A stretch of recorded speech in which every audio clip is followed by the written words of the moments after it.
Hello, everyone. Welcome to Telling Tales. I am Matt, your game master for tonight and for many other nights. We're playing Blades in the Dark. It's been off for a couple of weeks because I had engagements elsewhere last week. So it's about time we return to the streets of Doskwell, to the keepers, those filthy, filthy scoundrels, and see what they get up to. And excitingly, we have guest stars tonight, at least partly because a couple of our regulars are off. So maybe you're excited to not see the regulars. Maybe you're excited to see the new people. Maybe both. Who knows? But either way, we're going to have a good time. So before I get on with anything else, as usual, I'm going to introduce our stream manager, Steve, who helps out with pinging stuff around the screen and art and mods and stuff. Yeah. Hi, Steve. How you doing? Hi, Matt. I'm good. Yeah. Yeah. Exciting. Good banter. So, but tonight Steve will be wearing two hats.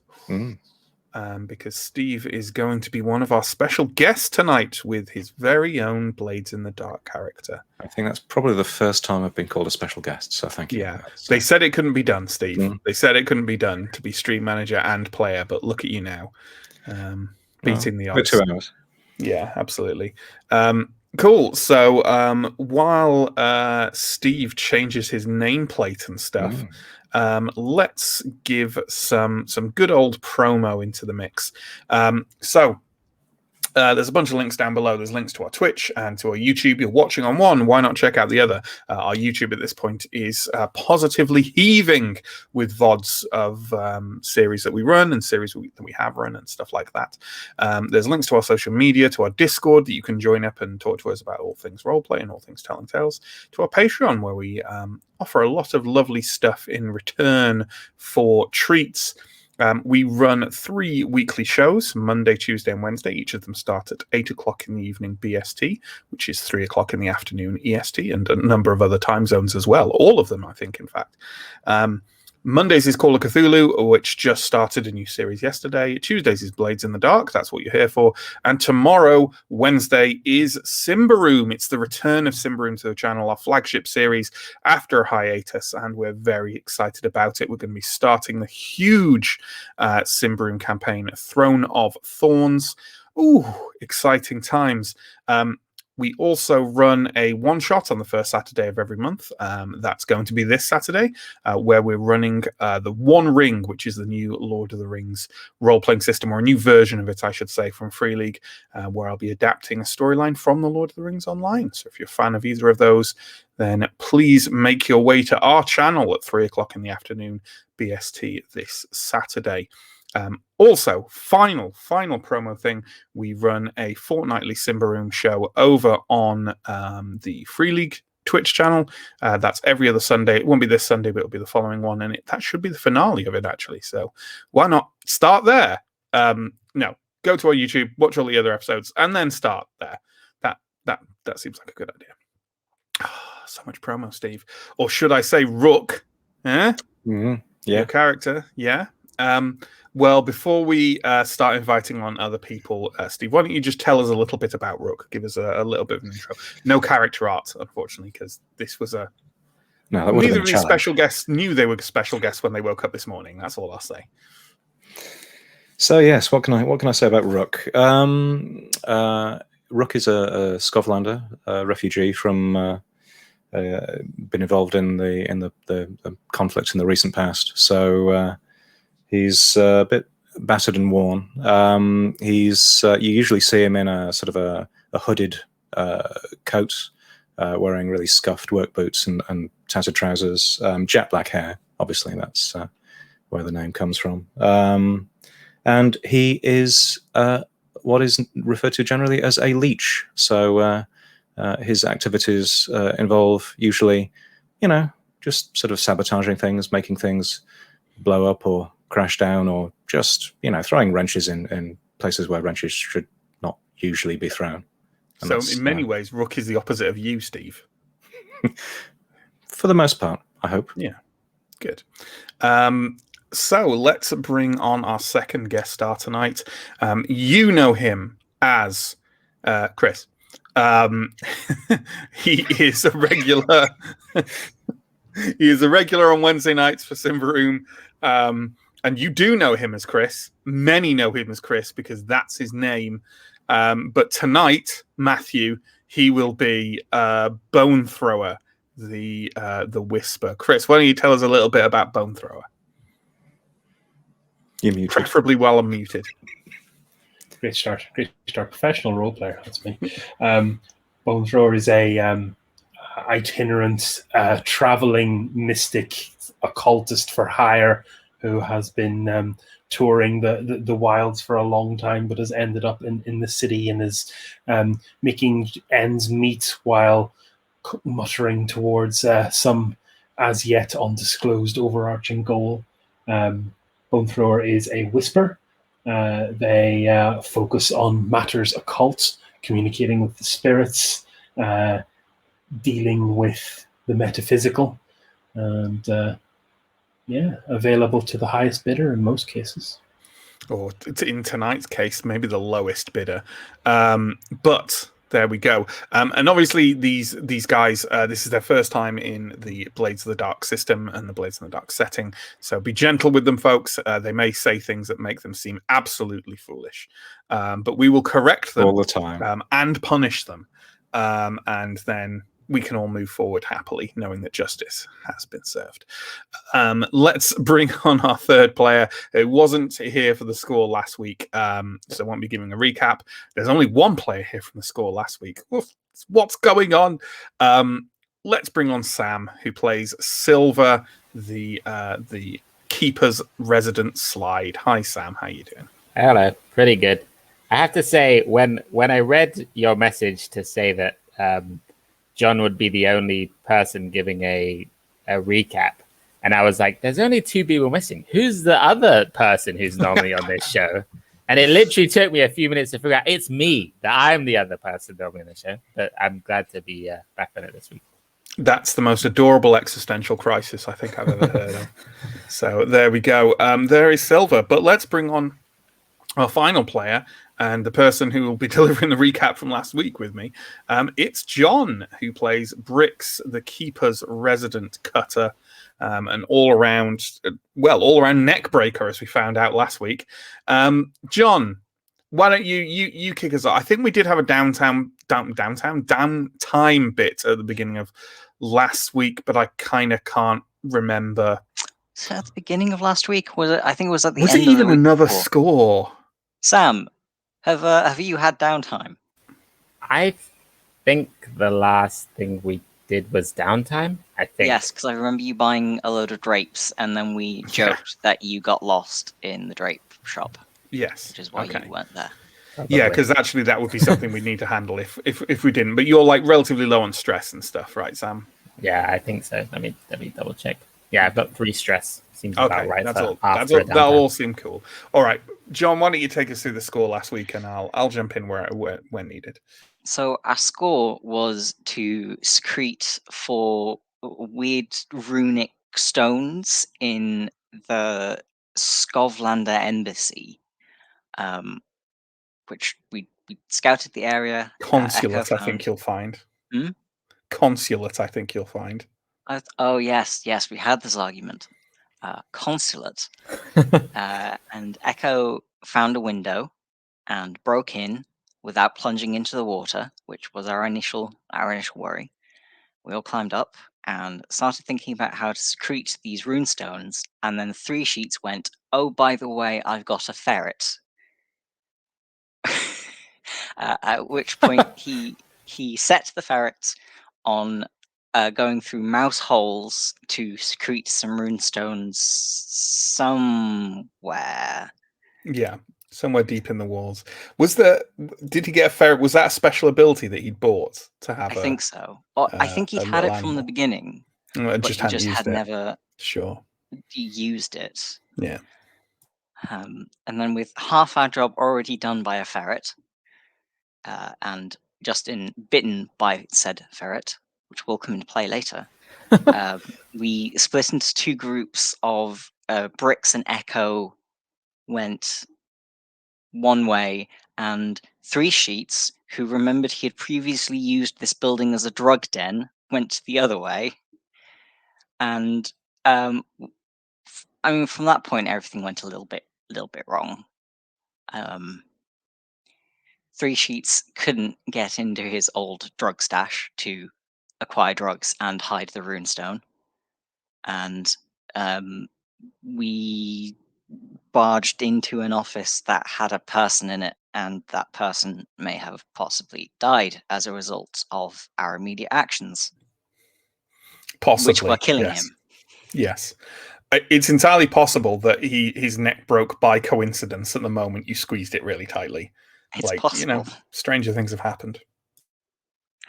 Anyway, we managed to get the things secreted just as they started closing the doors and running patrols up the building. Three Sheets managed to get back out the window. Echo tried to climb out of the window of the office we were in and slipped and fell in the canal river again. And I burst out the door, knocked some guards over, and just legged it.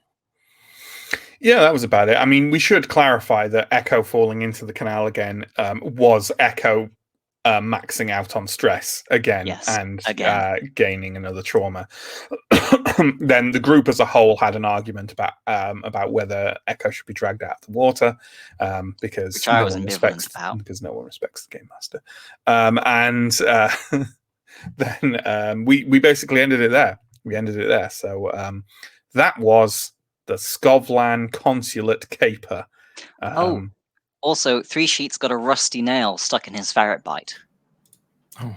Yes, something like that. It certainly didn't go well.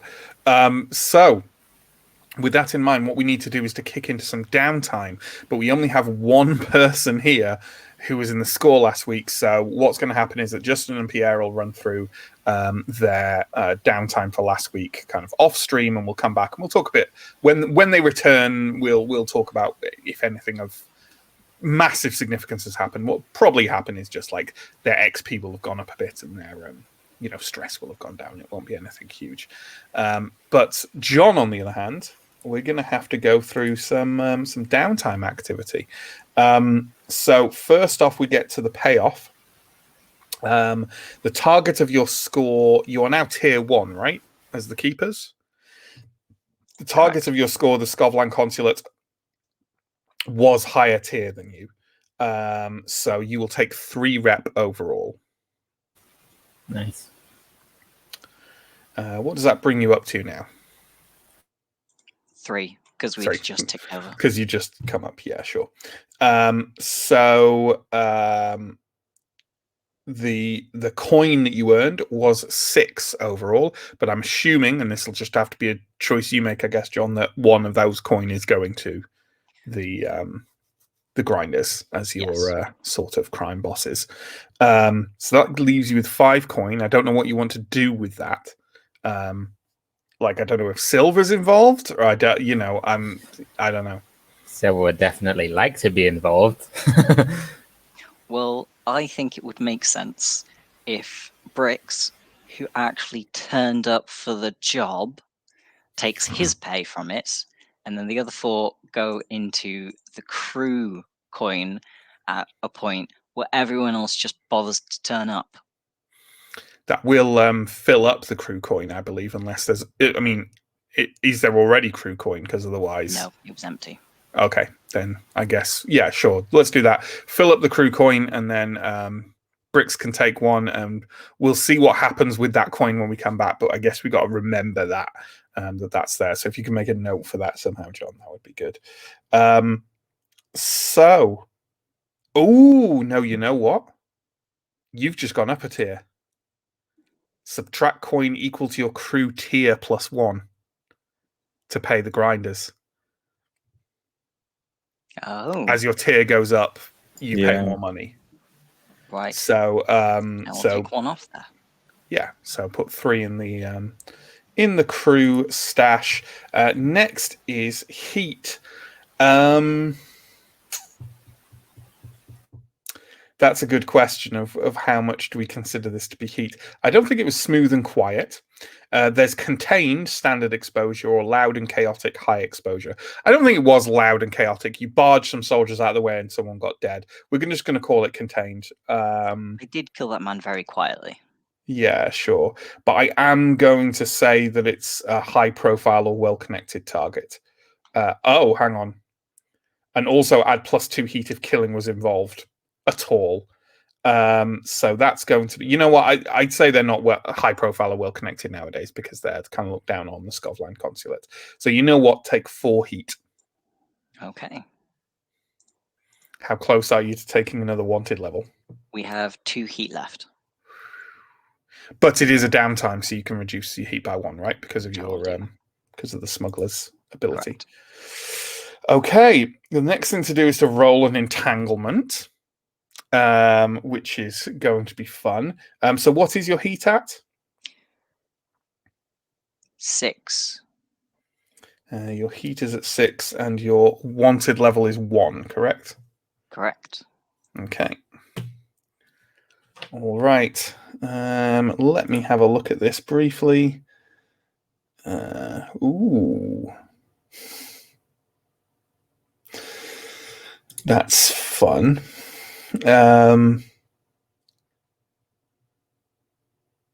Ooh.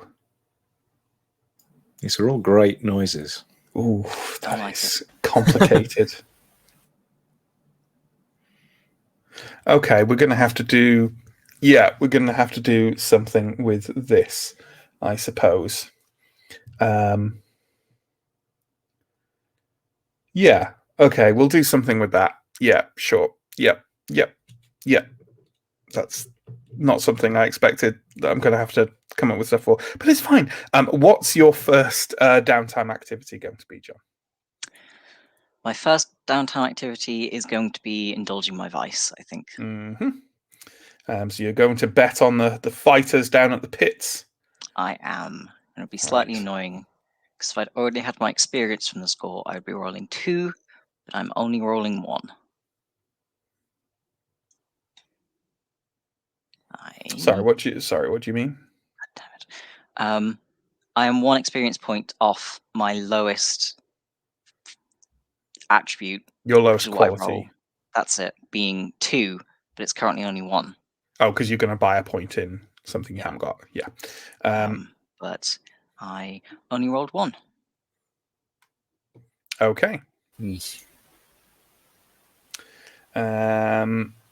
What are you going to do with your second action? He says, expecting the answer of you're going to do your vice again. I mean, that was a really unlucky gambling. So yeah, I'm going to indulge my vice again. And 2. That's fine. Whatever. Fine, it's something. You can spend coin or rep for additional activities. Yes, I was going to spend... you've just gone up a tier, so I'm going to spend a rep to do a reduce heat action. Okay. Sure. Which I can't remember. Where are we? Heat.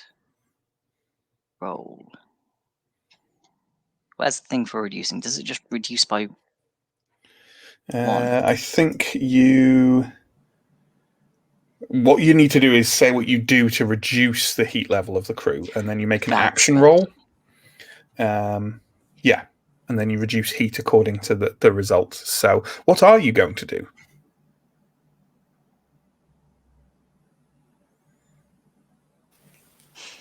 I'm going to go out. I'm going to go out and shake down anyone who's got dirt on us, basically. Sure. Do a skirmish roll. Yeah, go out and bang a few heads. Kind of, yeah. Anyone who's talking anything about the keepers ends up roughed up. Yeah, that seems down at the taverns on the docks, and yeah, seems like a good idea. My highest is a 6. Then you can Nice. reduce heat by 3. Nice. Like that score never happened. Absolutely. Although, so let's pick up a scene in some kind of like wrecked alleyway near the docks, shall we? Where you've been hitting some unfortunate fellow thoroughly in the face until he agreed to kind of not, say anything about the keepers to the blue coats anymore. He's some kind of like vague, distant relation of one of your rovers, and as he sinks, sort of bloodied but wheezing, into a pile of rubbish against one corner of the alleyway, and you kind of turn to kind of walk out. As you're pacing out of the alleyway, the oil, like the oil lamps at the front of the alleyway where it comes out onto the street, sort of flicker a bit oddly, as if their flow of oil is interrupted. But it's just odd because kind of you can see 3 of them and they do it at once. Just odd. As you're walking down the alleyway towards this street, there's a dark kind of portal in the wall to the right of you. Kind of you can barely see inside it, but the door is kind of like hanging on its hinges and slowly creaking in the evening wind. And from somewhere inside it, as you pass, a quite calm and reasonable voice that sends absolute chills down your spine says, what's Brick's real name? Milo Dava. Says Milo Dava.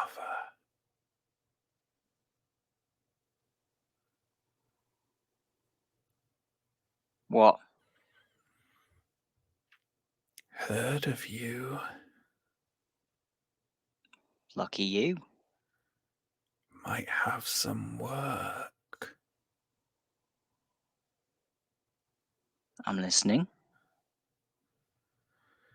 Bring all your friends back here and we can talk.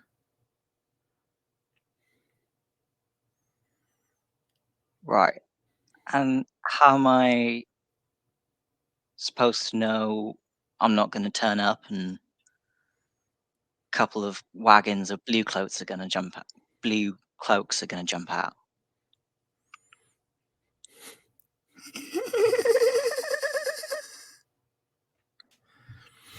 The hair on like the back of your neck and your arms is standing up.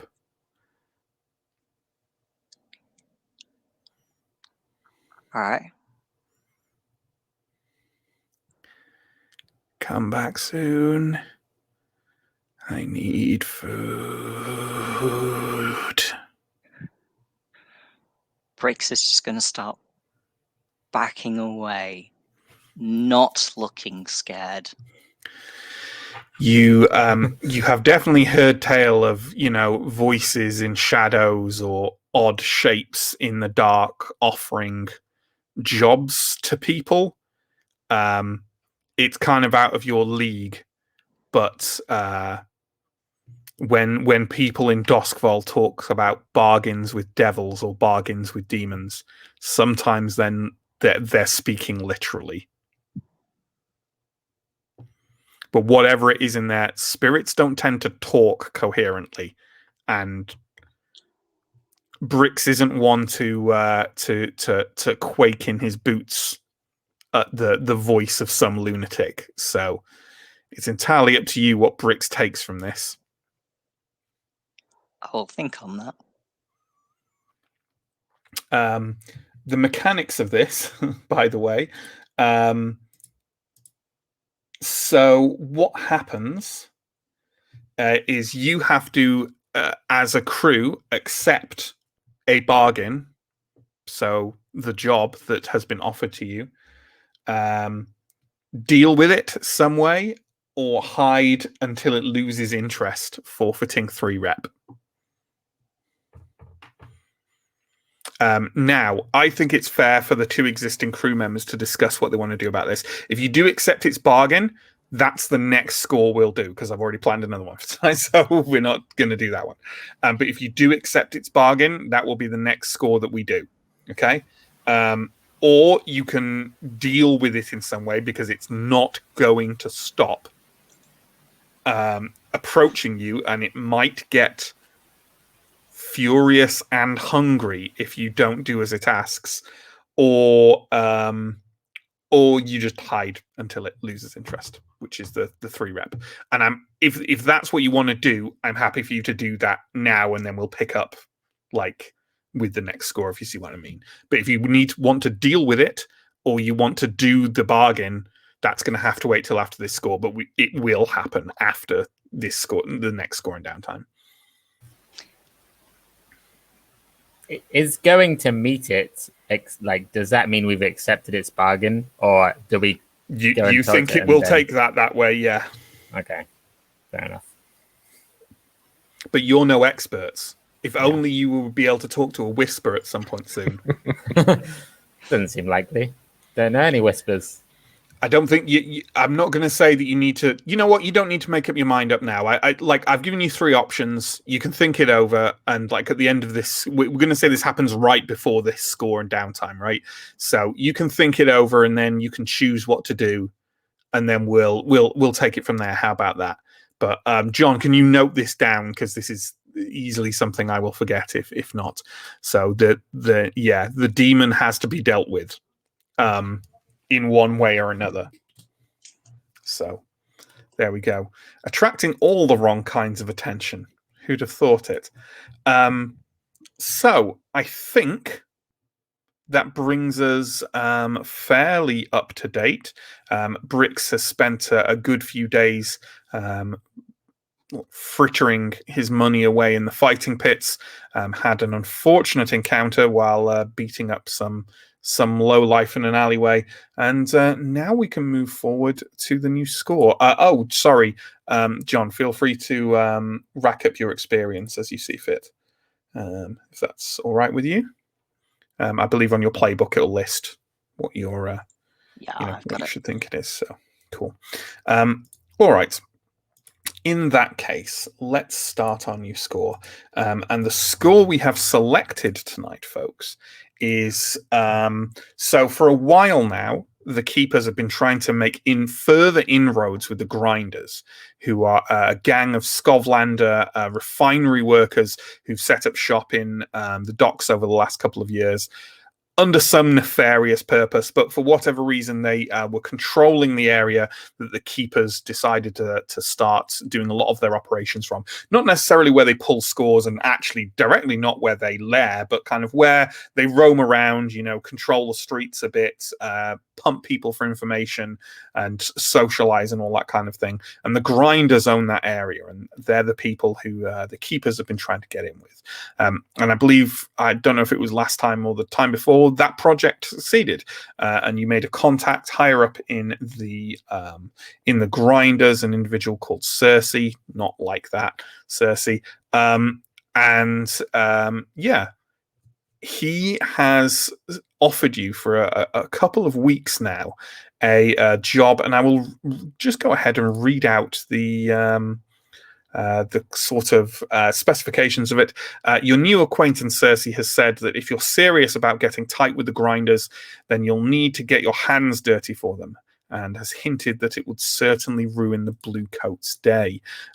In addition to this, in the last week or so since the offer has come in, it's kind of the impetus of it has been sped up a fair bit.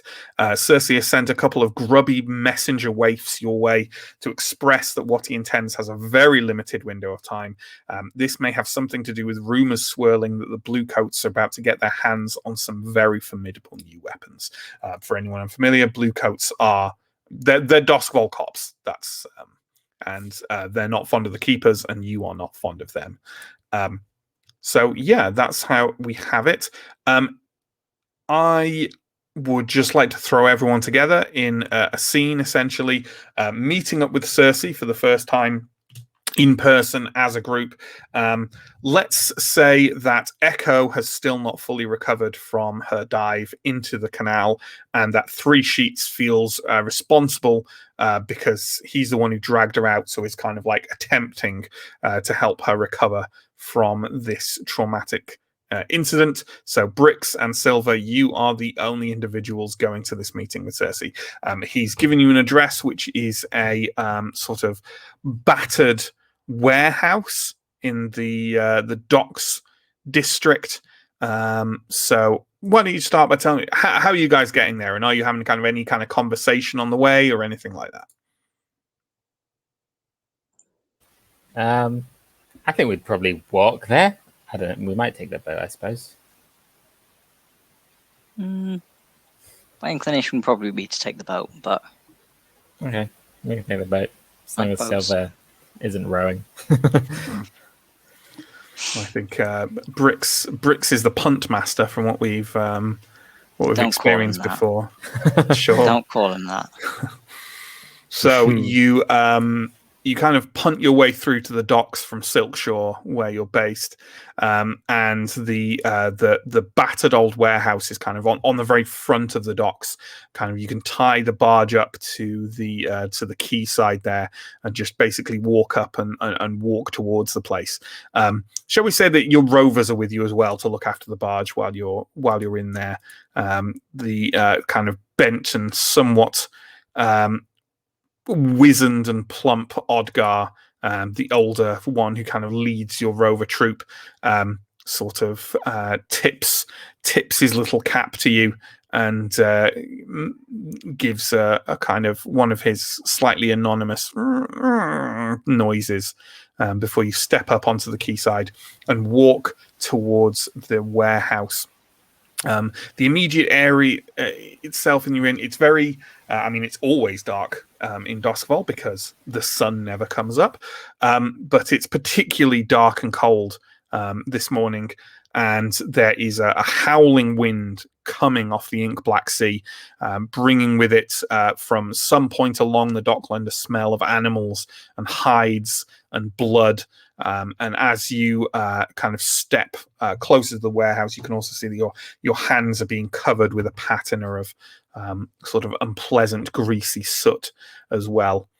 So clearly some unpleasantness is happening just up the coastline. You step into the warehouse. It's very dark in there, but as your eyes gently adjust, you can see that it's almost completely empty. There's just some kind of wooden pillars holding up the roof overhead, which is full of holes and gaps and rents.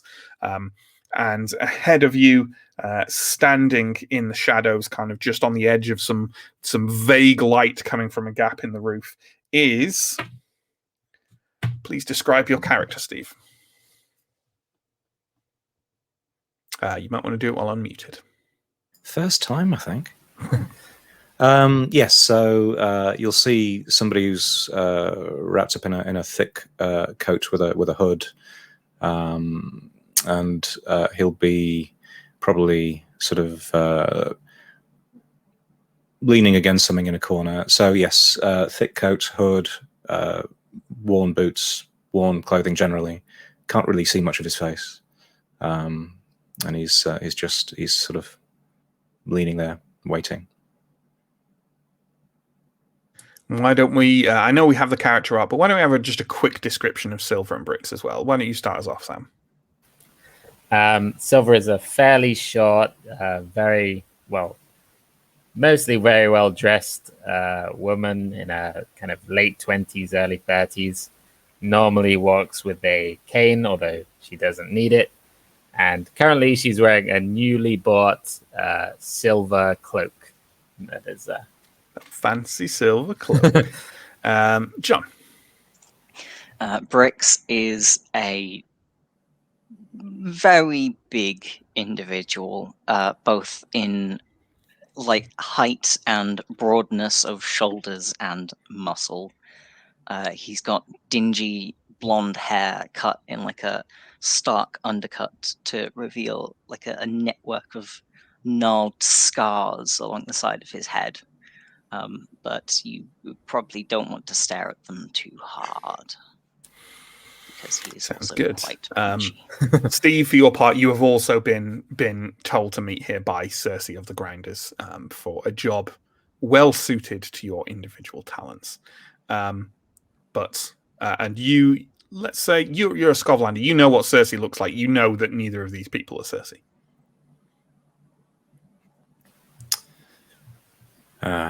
What time of day is this? Is this?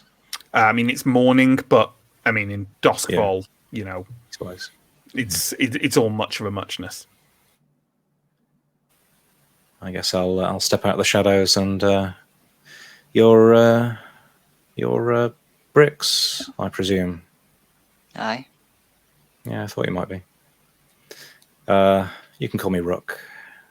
I'm here about the job as well. And you must be Silver. Indeed. It's a pleasure to meet you, Rip. Likewise. Will we be working together, do you know, on this job? That's my understanding. I was told you might be a little short-staffed, so Yes. Very slightly. I'm looking forward to working with you. It will be a good experience, I'm sure. I've heard a lot about you. Not too bad. A slightly sort of pained voice from the doorway of the warehouse echoes through it, saying, "You better sodding well work together and have a good time." An individual is coming in, sort of flanked on two sides by large individuals wearing, I suppose, what is kind of the grinder uniform, which is old refinery workers' equipment. Somewhat similar, I guess, to the bill hooks in that they kind of look like butchers, but refinery workers are a bit different. They're wearing all over kind of like tight oil skin gear, and they do wear an apron, but it's sort of like a kind of sort of whatever the Doskvol equivalent of asbestos is, essentially, to protect them from the horrible runoff from the places where they slaughter and gut the Leviathans after they bring them in. The person speaking is someone who you know, Rook, is Cersei. He is a slim and somewhat frail-seeming but handsome man with a shock of blondish, brownish hair. Maybe in his late 20s or so. He makes his way forward kind of both on crutches, two crutches holding him up. Clearly has some very difficult problems getting around. He's missing one leg below the knee, and the other one looks quite badly gnarled and maybe burned. But you can't precisely tell for sure. He heaves his way to the center of the warehouse and kind of peers around, blinking, and says, "Just the three of you?" Yeah, it's just us, although, of course, Bricks is worth about 10 men. I've heard that before. But with Bricks, it's true. Chris, you are approaching the warehouse. There are two grinders stood outside it. And I've been told there's work inside, yeah. Absolutely. You've been brought on by Cersei as well. I'd say you don't know him, but you know of him. I just approach the door and address the guards, I suppose, and go, I believe you are looking for work, or I believe there is work to be found. One of them kind of looks you up and down and says, "You bone thrower." That is the name, yes. In. The guards seem to be letting someone else in. Chris, why don't you describe your character for us, please? Bone thrower arrives there, not particularly tall or well built, but covered, very conspicuously hooded. Their face is visible. It's very soft in feature. They're wearing kind of a duster coat with like a kind of shawl cloak on top of it, hiding the top, hiding their head. Their head looks a little bit it looks like they may be wearing a helmet or something beneath the hood, and you can't tell, and they're not really presenting that. They have a clutch of small bags and packs around, seems strung off their belt as well. Cersei kind of pivots on one crutch to look at you enter and calls, "You're the Whisper." Aye, that's mine. All right, let's get on with this. We don't have too much time for pleasantries. This is Silver and Bricks of the Keepers. This is Rook, our leech. And this is Bone Thrower. So, have any of you heard tell? He's kind of keeps having to adjust himself to keep himself properly upright. Have any of you heard tell about what the Blue Coats are up to? The only thing I've heard is they have some weapons or a weapons shipment, but nothing more. You could say that. Yeah. They have an encampment out in Six Towers, and they've been receiving deliveries of very unpleasant equipment for a few weeks now. But they just got the biggest handover they're going to have.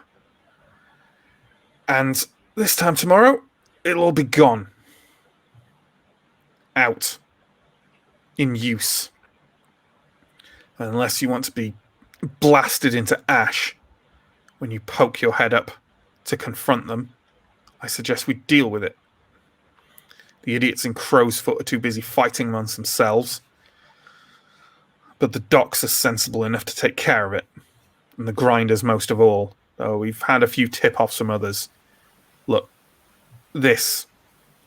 taking care of this helps everyone. Yeah, sounds sensible. Absolutely. So he turns and kind of gestures awkwardly with one crutch at the guards. One of them nods, walks away for a few seconds, and then walks back with 3 large satchels, kind of Hessian satchels, which he carries very gingerly towards you as a group, and lays them quite, tentatively on the ground in front of you. Cersei reaches out with the tip of one crutch and lightly taps one of the satchels and says, "These need to be placed. There are 3 main equipment dumps there.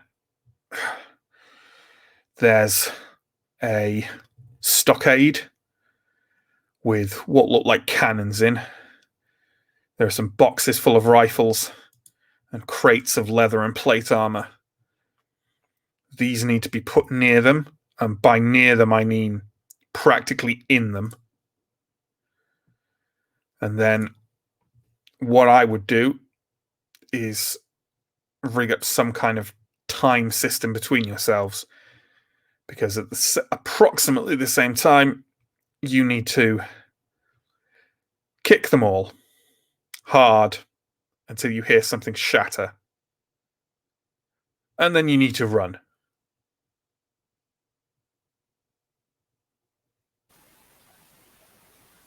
I'll be eyeing these satchels with some degree of interest, I think.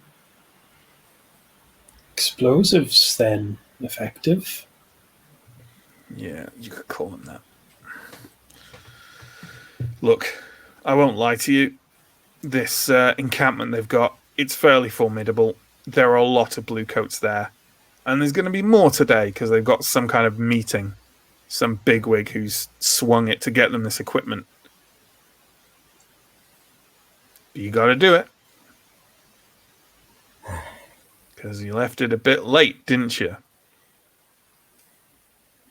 Well, unfortunately, we had other matters to take care of, but I'm sure this will prove no issue for our expertise. Right.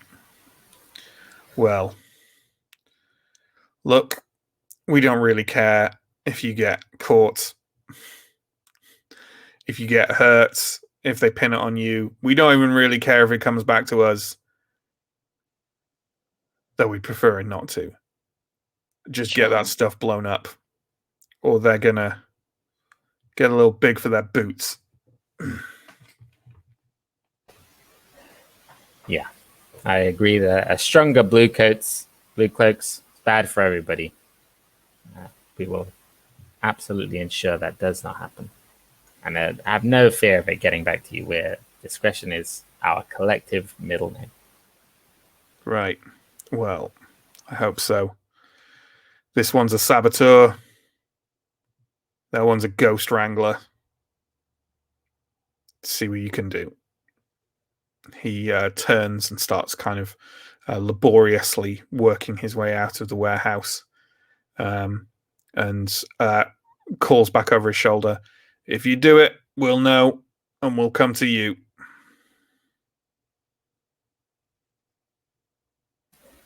Okay. So, for the purposes of the two new folks, this is where we enter the sort of phase of planning for the score.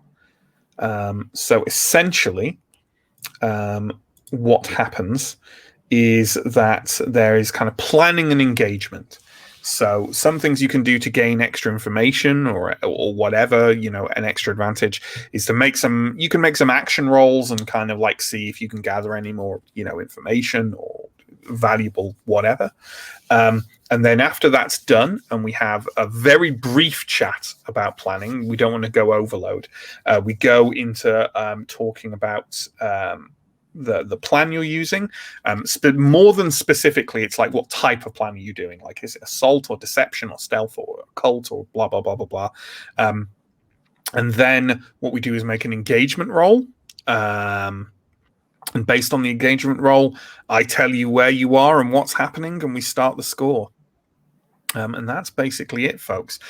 So to ease the two new people in, why don't we have Bricks and Silver? What kind of things do you want to do to like work your way towards the preparation for this? And you've got, as Cersei said, you've got an absolute maximum of 24 hours. So you're pretty time limited in this.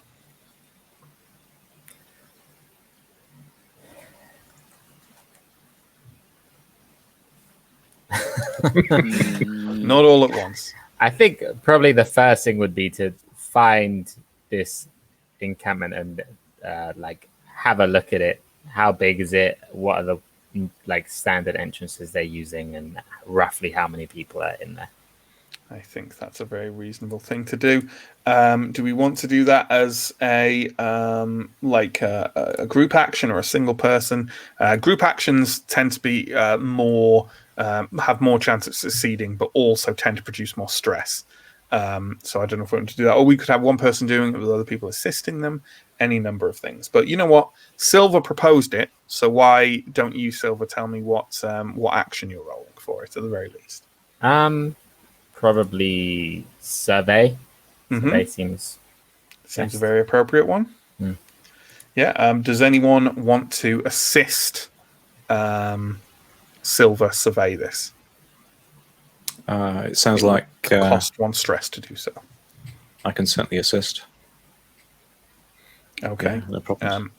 In that case, why don't you take one stress, please, Steve? Okay. And Sam. So this is our first action roll of the evening. I'm assuming you're not pushing yourself or anything like this at this stage, No. but you take an extra die for the assist. I'm not going to offer you a devil's bargain of any kind. So, yeah. And how many dice does that give you then? Have you got 2 in survey? I have 1 in survey, so okay, so it's going to be 2 dice. 2 now. I'll roll. I got 2 5s. Okay. Well, that is something. So what I'm going to say for that, I'm going to say that your consequence for this, Sam, is that you were definitely spotted by a couple of blue coat guards, one of whom addressed you by name. Okay. One of whom called you. You roam the docks a lot. You talk to a lot of people. You're a raconteur, a louche of sorts. and the bluecoats definitely spotted you, you know, looking around, but you picked up a fair bit of information as well.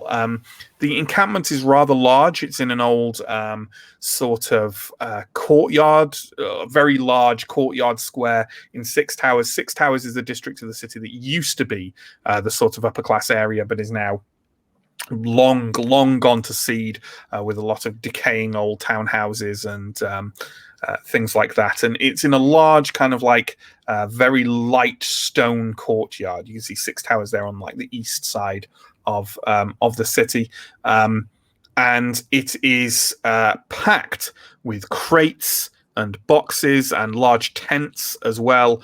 And you counted at least 40 bluecoats. But there could be a lot, blue cloaks rather. I keep saying it wrong. I thought everyone else was saying it wrong. They're not. I'm saying it wrong. At least 40 blue cloaks. There are a lot of them. You also saw them setting up what looked like cannons of some kind with small electro generators mounted to the side of them, and they seem to be setting up a kind of firing range of them. The entire encampment is surrounded by, I want to call them tank traps, but obviously there's no tanks in Doskwell. But you know what I mean, those barricades that are like, sharpened stakes crosswise, sort of most of the way round, although there's at least 10 or 12 entrances through it, all of which, of course, seem to be guarded. Okay. I will relay all that information back to the group. Sure. I don't know how many actions we've got, but I wonder would a similar role in the supernatural domain with Attune and Ghost Mind be a good idea? Potentially. Like, I wouldn't say don't make a roll that will do the same thing to survey the area, if you see what I mean. But if you can think of, there's some, you're always essentially what you probably want to do is roll Attune to be aware of any supernatural entities in the area, and maybe those can be leveraged somehow. Maybe they can't, but at least it would give you some information. I think that would be probably a good idea, and that sounds good. Is anyone? I'm not going to offer a devil's bargain. Is anyone going to assist or anything like that? I think probably not. I don't think anyone else has Attune. And while I don't think it's necessary that you do, I think people are probably go for it. It's a 3 dice pool, so I don't think I want to push it either. No, I think you'll be good because you've got 2 in Attune, but you have Ghost Mind, which gives you an extra dice when gathering info about the supernatural. So let's give it a go. Oh, a 3, and a 1. Oh. Well, friend. Bonus point. Friend, that is a failure. Let's see. It's a controlled situation, though. So you know what I'm going to say? Nothing ill comes of it. But also you don't detect anything supernatural in the area. You could you're not sure that that's the result of there being nothing supernatural, or whether for whatever reason the pathways you've chosen, the tools you've used to wander around and examine the area are maybe a little lacking. You think you could maybe try it further inside if you wanted to try and infiltrate first, but that seems a risky approach. I am kind of built for it, though. I think I cautious that I don't want to make a bad impression on my first job for these people. I think I will try an infiltration via prowl. Sure. Just trying to kind of sneak in and maybe get another roll going in there, like once you're inside. Yeah, I think that's fine. How are you going to try and sneak in? Just a classic case of avoiding patrols, or any particular trick you're going to do? I don't think nothing that isn't like going into super detail. Like I don't want to try and find a latrine and crawl up it. I think I'll just try and Metal Gear Solid it. Sure. Just kind of wander inside and hope that no one notices you or throws you out enough. You do see that there are a fair few people walking past and occasionally jeering at the blue cloaks or like, just fucking around with them in general. So it's not like, there aren't other people around in Six Towers in this area. Okay, well, why don't you give me a prowl roll then? Do you want to take... do you want to push it or anything like that? I'm going to kind of assume at this stage that these are happening separate to each other, like people are doing this separately to each other, you know what I mean? I think I definitely would have slinked off because I don't really know the team well enough yet to sure. request assistance. Do I want to push at this stage? I think I won't. I think I like my chances. Okay. Then go ahead. And give me That's a 6 and a 4. What a lovely 6 to get. You have managed to, there's a lot of blue cloaks there, but at the same time, they're obviously not being particularly attentive. There's something about, in your experience, when there's enough blue cloaks in one area, they start to lose, this place is safe. No one's going to try anything here. And they've become a bit slack, and you find yourself, you kind of shimmy under one of those sort of tank trap arrangements and just sneak around those tents a bit and kind of find yourself more in the heart of the encampment. And why don't, if you want to try your little tricks again, and while you're doing this as well, obviously you're going to roll a tune. How do you look for supernatural things? Why don't you tell me what you do with the awareness that Blades in the Dark is kind of an open system and there's no hard and fast way that this is defined. So you tell me what Bone Thrower does. Bone Thrower, as the name implies, got his name because he does divination by animal bones. So he will be kind of dropping bones around the place and looking at patterns and moving around like that. And seeing if there's anything on the go there. Well, why don't you give me another attune roll then? I think you get your extra dice for this as well, Yeah, doesn't say it's limited. Oh, 2 6s.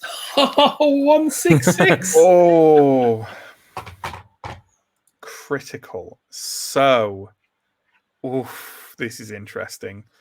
This is interesting. I'm actually going to have to very briefly look something up here. Oh, no.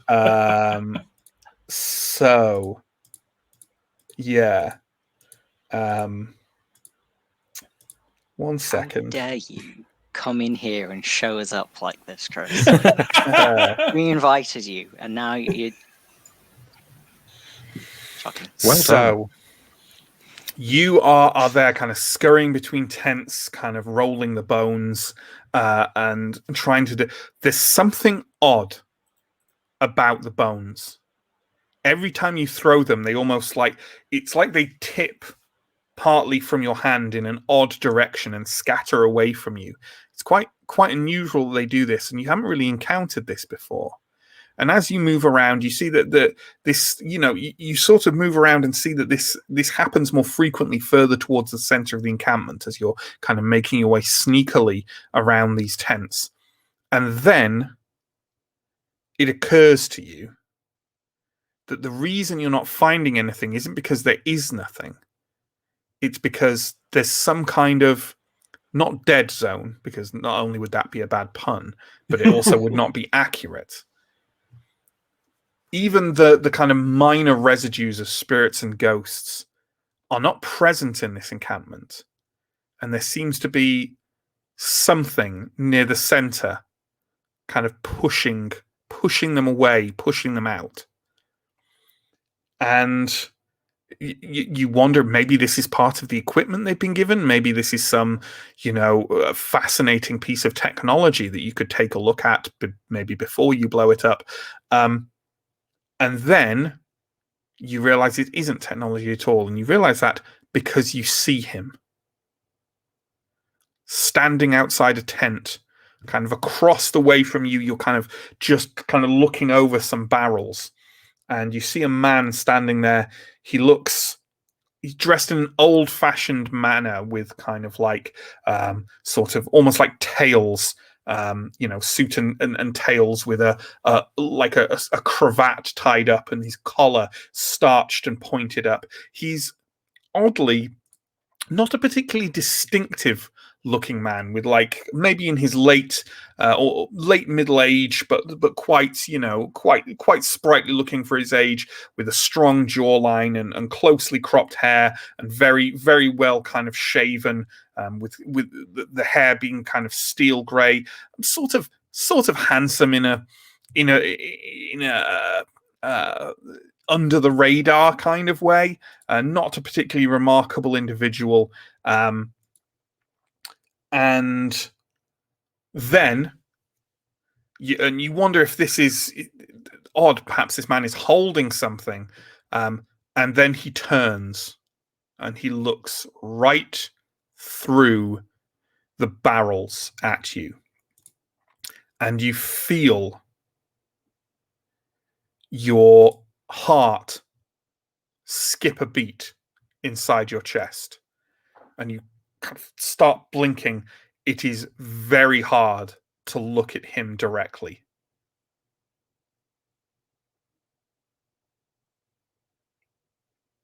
Okay, I think I'll be skedaddling. Mm-hmm. You have no idea who this man is, or more pertinently, what he is. But he is effectively driving ghosts and spirits out of this encampment area with his presence. Okay.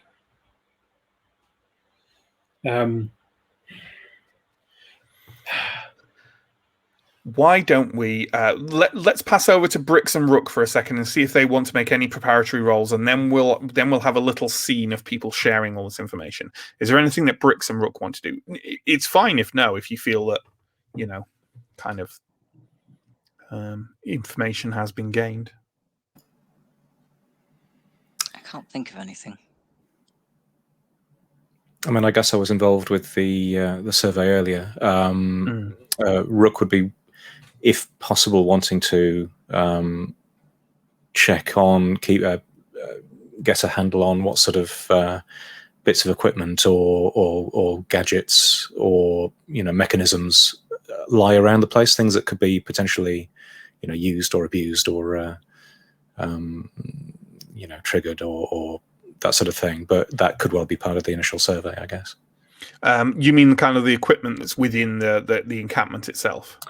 So one of my abilities is to sort of abuse like clockwork or electrochemical, what do they call them? Mechanisms that are commonplace throughout the right Duskull. Where is that? Sorry.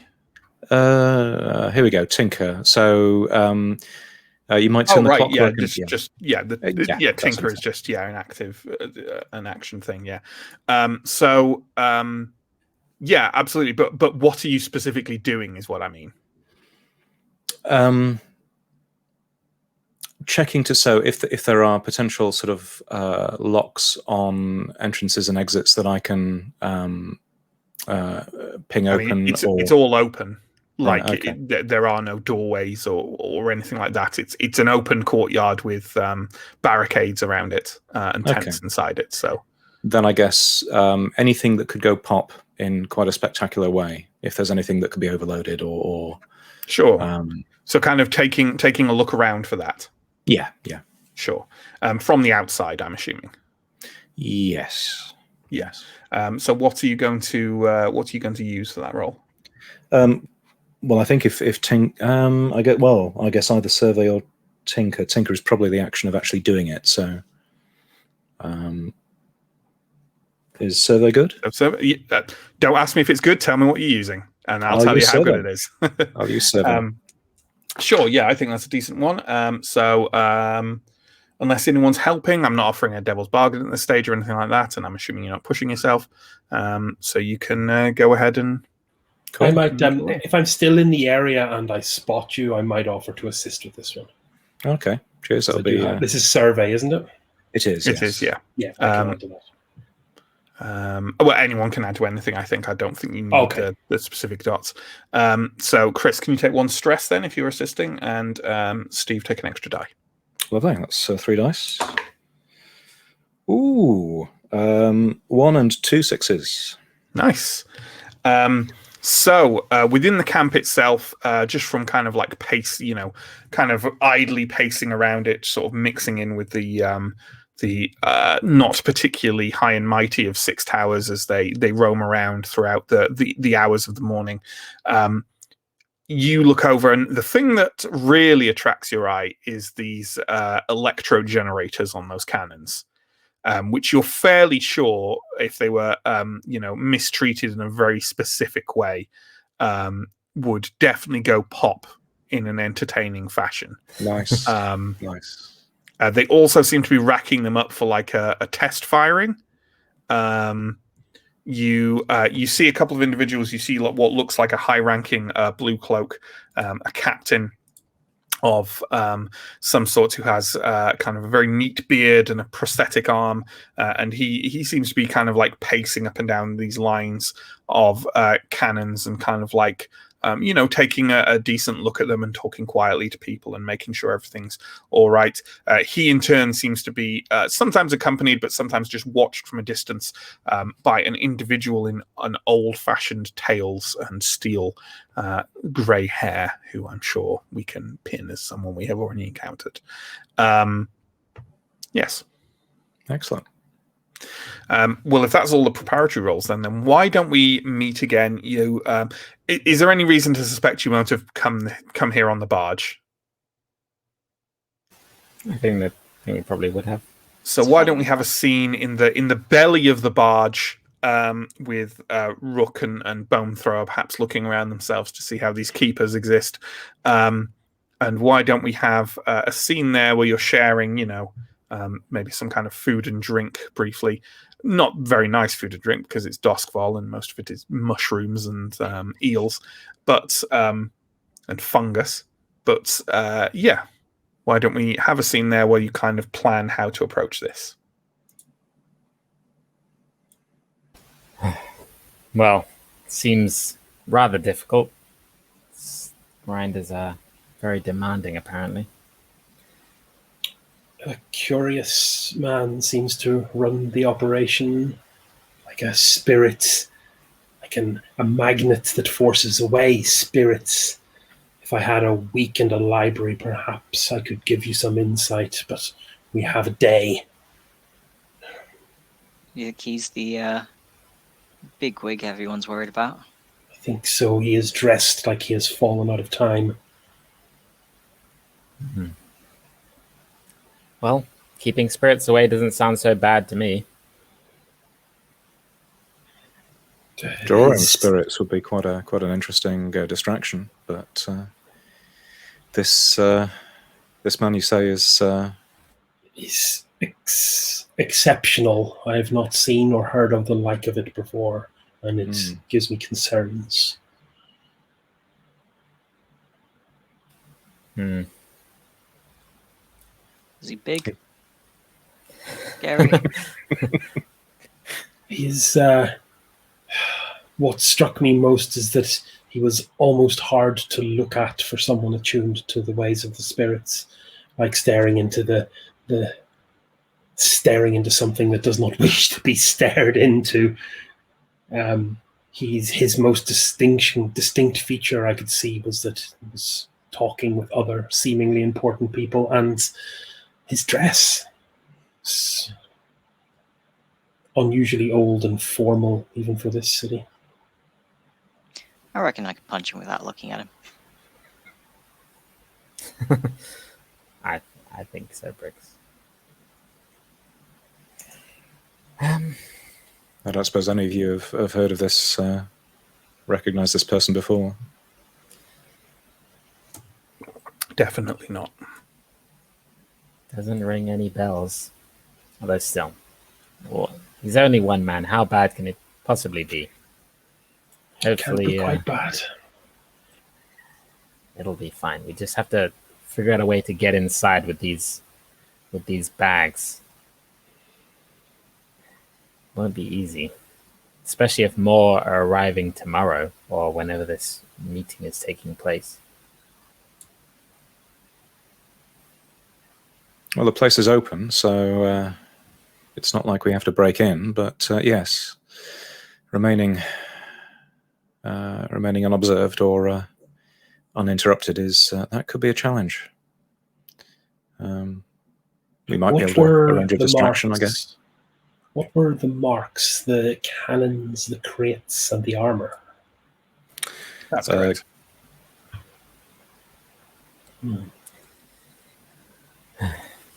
Yeah, there's some cannons, there's some crates of rifles, and there's some crates of armor.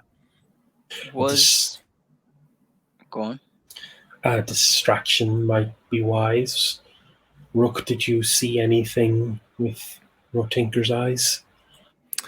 Well, the cannons do look susceptible. I think if I can get to those, they could. We might not need one of the satchels for them, but I can certainly, if they were to say go off, start their firing sequence at an inappropriate moment, I'm sure that would cause a degree of distraction. Risky, but worthwhile. Yeah. Although I suppose even getting access to those is a challenge in itself. Indeed. My only thought is perhaps we could attempt to get inside. If more people are arriving tomorrow, there could be some confusion. There's a large number of people arriving. It could be a good opportunity to slip in. I would say that the people, he said that there was a meeting, some bigwigs are meeting there later, like today or tonight, because tomorrow it'll be too late. They'll be gone. But in that case, tonight, when more people arrive, could be an opportune time to slip inside. Could you swap your silver cloak for something of a different shade? Do you think? Perhaps, although risky, but I think some risk is required in this situation. If we got some crates, stuck them on the back of the carriage, stuck these bags in them, what do you think the chances are of you talking our way in? Crates for crates, innit? Put them with the other ones. This is Avatar. What does our carriage look like? Does it look like it does not look like a bigwig's carriage? I'll tell you that. Does it look like potentially a blue cloak's carriage? Yeah, maybe. Like they've got shoddy old equipment. I mean, that's partly why they're probably delighted to get this new stuff. So maybe. But undoubtedly, if you were trying to pass off as a blue cloak's carriage, you'd need some blue cloak uniforms to make that, you know. I was thinking more as a delivery person, but whatever. I think that could be a good way in, Bricks. Considering we have to get these bags in somehow, just carrying them in seems difficult and suspicious. If it's part of a carriage, who knows? We would need some uniforms, some blue cloaks for ourselves, though. So it sounds like we have the shape of a plan forming here, and a plan that at some point involves a distraction via tinkering with those electro generators on the cannons, but where the start of the you kind of infiltrating via a carriage, which you're trying to pass off as a blue cloak carriage. But it sounds to me like the start of this score is getting your hands on blue cloak uniforms. Does that sound about right? Yeah. I think I'd posit maybe keeping, maybe splitting myself and Rook and kind of prowling in, and then two people on the carriage kind of doing the parts and technical goods for the Forest Moon play in the front gate. Sure.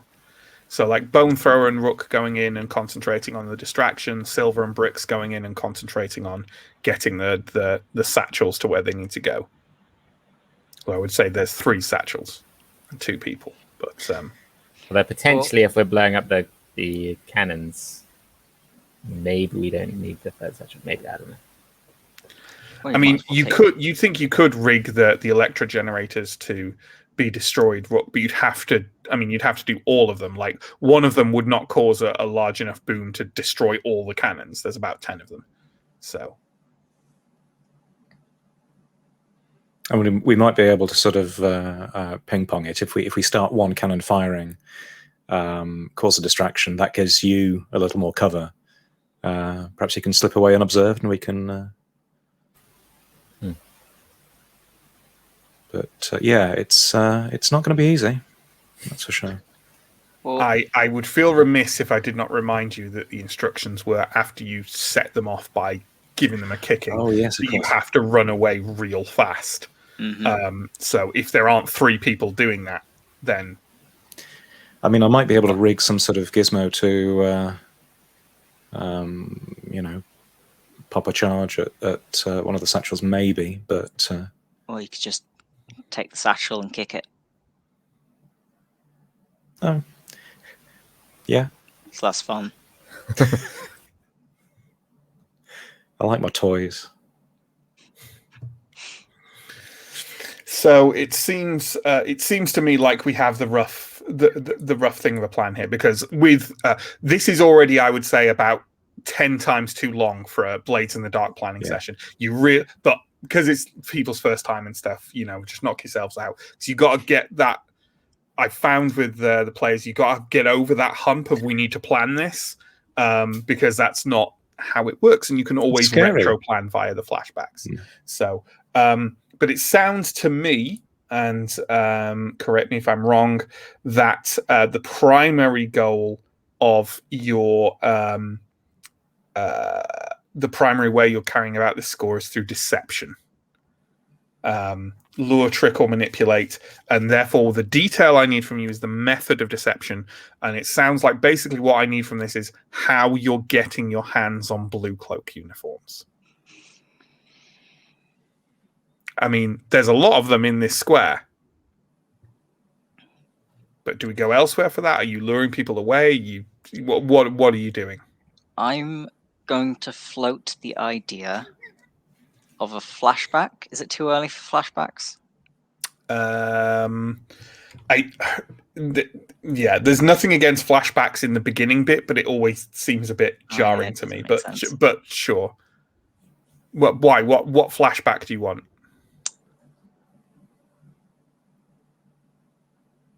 I was going to say, could I, as someone who regularly gambles and knows all the gambling spots, could I have potentially spotted out a blue cloak who similarly likes gambling and frequents the gambling spot, and try and in some way swindle them out of their cloaks?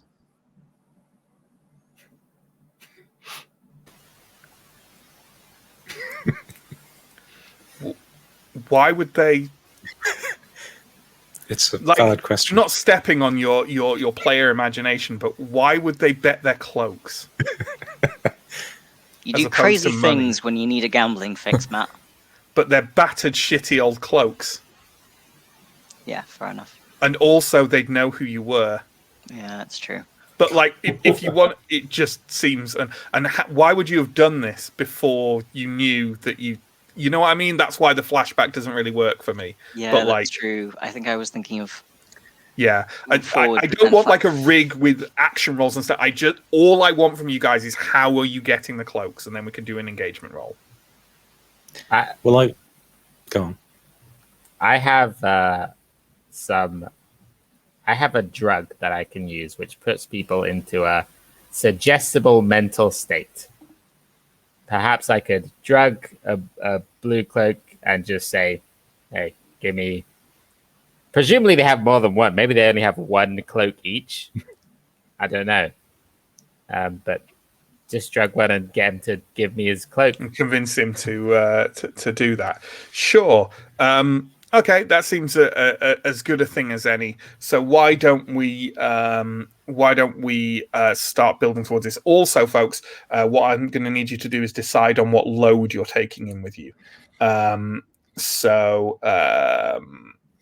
Light, normal, heavy, or encumbered, with an escalating sense of if people see you, they'll know something's up. Just one quick question about this effect, that this kind of anti-spirit effect. Would there be any kind of, if a spirit was taken into that place and released, would it cause some kind of? You honestly have no idea. We don't have time to research it. Okay. Probably not. But also, you could handle something with a flashback, possibly, or take an action while you're there. Let's talk engagement roll, shall we? So you get 1 die for sheer luck, and you get more dice for major advantages and less for major disadvantages. So, do people want to argue what major advantages you have? Surprise. It's kind of daring, but I don't think that's a... Are these advantages for getting cloaks off of a person? The score in general. That's kind of, I think we had a very good roll, and we learned a lot about the kind of spirit side of what is going on. I agree. Do have a lot of good information going into critical successes, so I think... Yeah, I'll give you 1 each for the 2 critical successes. You know, you've learned a vulnerability, and you've found out something weird, and I think those can both be advantages there. Anything else? If we plan on doing this during one of the misty hours, we've got cover of fog. Yeah, makes us hard to spot. Yeah. The encampment's pretty bright. Like, I'm not sure. It's like pretty well lit. I'm not sure mist will count for very much. So I imagine there's quite a bit of hubbub in the camp, and now that we've infiltrated it once, we're probably in a good position to understand the ebbing and flowing of the kind of non-uniform people going around, the retainers, I suppose. And that might give us a bit of an advantage. I think I'm happy for you to take an advantage die for the general hubbub, because it's clear that like things are happening and people are going in and out of the encampment a fair bit. But you know what? I'm also going to remove 1 for the exact reason that because bigwigs are coming, like extra care is being taken. So I'm going to give that die and then take it straight away again. Okay. I think we've got that. I can't think of any other major disadvantages. Oh yes, I can. You're all known to the blue cloaks. So let's take that one away, with Silver being especially known to them today, and maybe that will come back to haunt her. Let's make a roll for the engagement roll, and basically what this gives you is what position you're in the very first, action roll of the score. So, hey folks, it's a 6. So you are in a controlled position when the action starts. And I think the action has to start with Silver.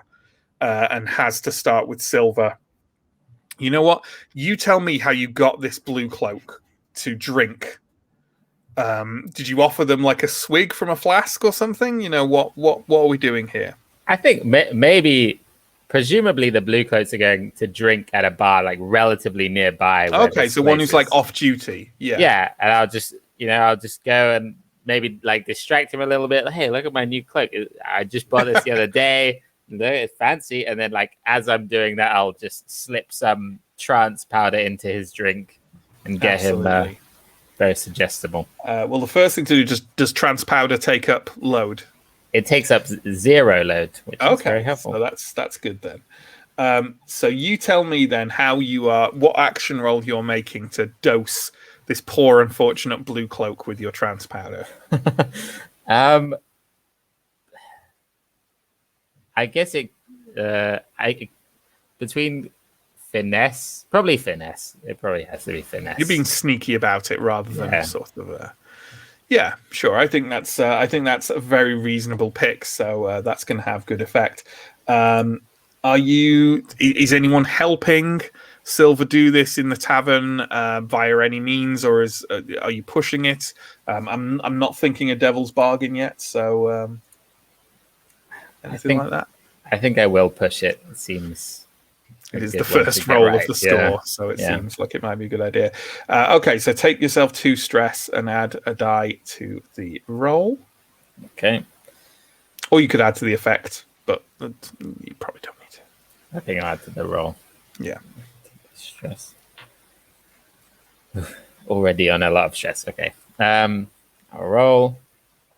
I got a 4 as my highest result. So Okay, so that is something.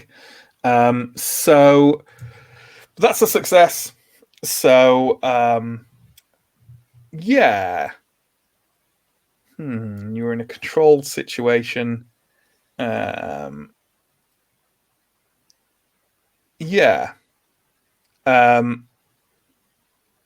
Why don't we say, okay, so I'm going to say the complication for this is going to be that you do manage to sprinkle the trans powder in the guy's, like fungus ale or whatever. But as you do so, it does also have a contact effect, and while you are pour it in rather adeptly without him seeing, you do get some of the stuff on your hand and just start to feel just a little bit slightly woozy and suggestible. And I might use that to dock some dice for a short while, okay. Unless you want to resist that consequence. Feels like it could be bad. Nah, I'll take it. It seems like You'll take it. Fun. You'll take it, sure.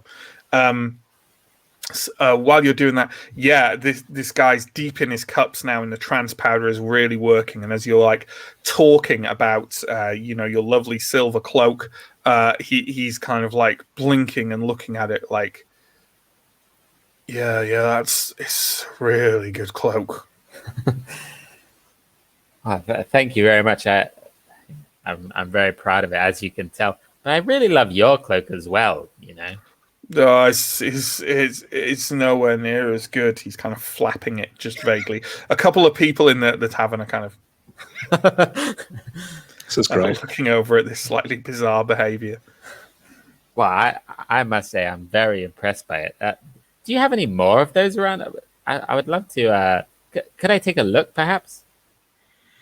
Yes, the only one I've got, but you're welcome to take a look at it.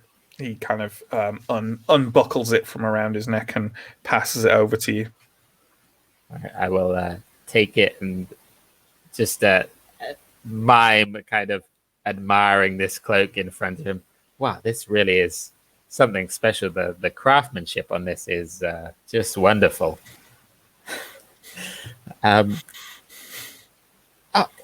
You're about to Keller this man, aren't you?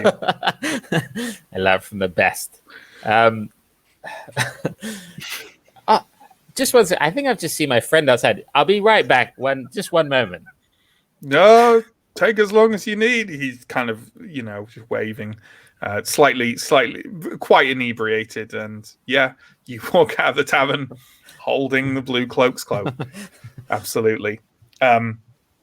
Outside, I'm happy to say is the carriage that maybe your rovers have brought from Silkshore for you. Let's say Odgar is there again, kind of handing the reins of the carriage over to Brix, who's stood by it. This is like about a street away from the encampment, and probably Rook and Bone Thrower are stood maybe a short distance away. And I guess now you can split off and do what you want to do. Okay. So to be clear, Silver and Brix are taking the satchels in the carriage and trying to talk their way into the encampment where they will place them. Yep. Or is one of the satchels going with Rook and Bone Thrower as they're going to the cannons to cause some kind of distraction? I think the plan was for us not to take a satchel, but to send, because the carriage is going in, to put all 3 satchels on the carriage and just wing it. I suggested you should take a satchel because we can't kick 3 satchels at once. I physically probably wouldn't take a satchel. So, Brooke, do you want an explosive? Those are that is entirely my bag. So literally, yeah. Why not? Sure. Why not? Absolutely. Well, one of these satchels is going to take 1 load, Rook. So right. My loadout is normal. I don't know whether So just if you note down one of your load is gone as a satchel, then there we go. So you know what? I think we should. So is there any kind of order to this? Are we going to try and get in with the carriage first, or are Rook and Bone Thrower going to wait for that to happen, or are they going to try and go in first? You know, what order of things are we going to do here? I think I kind of wanted to go around the back because it's not just one entrance, is it? No, there's multiple entrances for sure. Yeah, I think we like legitimately split up. Okay. Well, in that case, if you guys are going around the rear of it, which sounds like a plan, then let's deal with Silver and Bricks first. You tell me how you're approaching. Are you approaching kind of like one of the main ways that people seem to be going into the encampment? And there are more and more people arriving by the moment now. Most of them blue cloaks. Can we pause for a moment to see when people are going in? Mm-hmm. Are they like checking? Like, is anyone running an ID check or? Well, why don't you give me a roll for that? Okay, I'm going to give you a survey roll. Okay. Have you got any survey? Yes. Okay. I was going to say, if you're with Silver and Silver has more survey, that might be an idea. Do we want any assistances here, or any pushes or anything like that? I mean, if this is before we split up, then I'd be happy to assist. I think people have already said that they split up. So yeah, I think we're at the entrance now. Yeah. Silver, what do your fancy eyes see? I will assist, I suppose. God, my stress is terrible already. We haven't even done anything. You got a cloak. Okay. And this is controlled. I think you're just outside the encampment. Roll to 2. It's controlled. So okay, so they're keeping the procedure at the entranceway, like this kind of like the main entranceway they're using is like a gap between two of these big kind of like stake barricades, and the occasional carriage is actually pulling up there, but like some people are walking through some small patrols of blue cloaks, that kind of thing. You can't really see what they're doing. You maybe could if you went up a bit closer to take a gander, but given that Silver is the one in the blue cloak, I'm assuming that they might notice you. You know, it basically shifts it to a risky check. Or you could just proceed forward with no knowledge. It's up to you. Is now the right time to consider a flashback? I ask the group. Flashback to what? Because we've all been, specifically I've been through the compound, Rook's been through the compound. We could have probably started to check the what was going on with regards to entrances and exits and the procedure. Yeah, sure. Yeah, you know what? Yeah, I think that's reasonable. And I'd say that's a 1 stress flashback. So if anyone wants to take the stress for that they can go ahead. Yes, I would like to retcon that into my Absolutely. into my work earlier today. Bricks, you now recall after sort of a moment's thoughts that Bone Thrower did mention that like they didn't seem to be looking at any papers or anything. They were just kind of like giving stuff, checking if things seemed like they should be there. So it didn't seem too rigorous. Good. All right. Before we go in, do I have time to use a fine disguise kit on myself? Yeah, sure. Take that load and have a go with that. What action roll are you taking for that? God.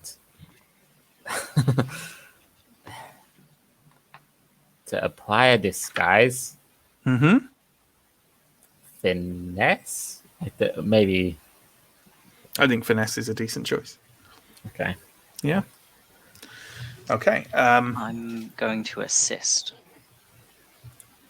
Thank you. Okay. Then I won't do a devil's bargain. So, take an extra die on that and give me the roll. Okay. I got a 6 and a 2. There you go. When Silver is finished, you and Bricks look largely different from when you began. I would be entertained highly if you would tell me how. I think Silver would have some kind of wig. It's a disguise kit. Mm-hmm. So probably Silver normally has kind of brown, long hair. Maybe she now has blonde hair. Maybe made herself look older somehow.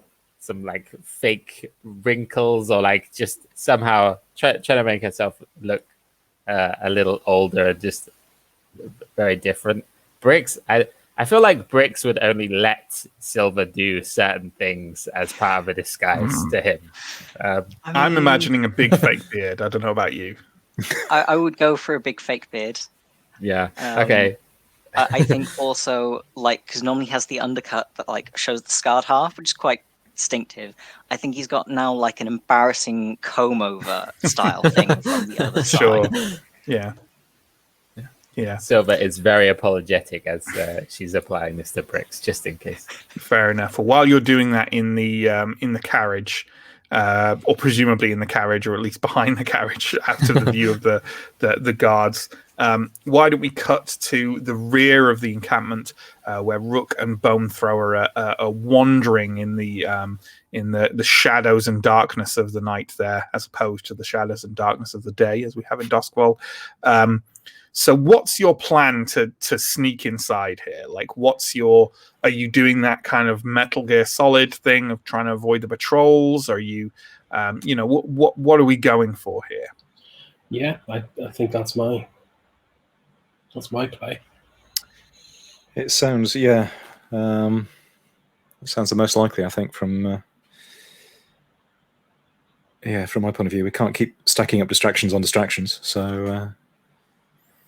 Okay. Yeah. So I mean, maybe studying patrols or something. I don't. Yeah. Sure.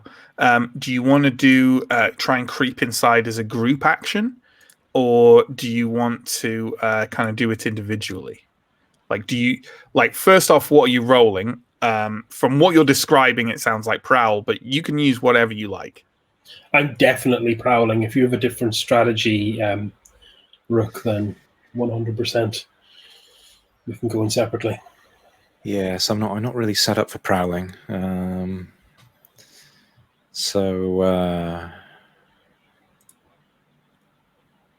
This could be fun. I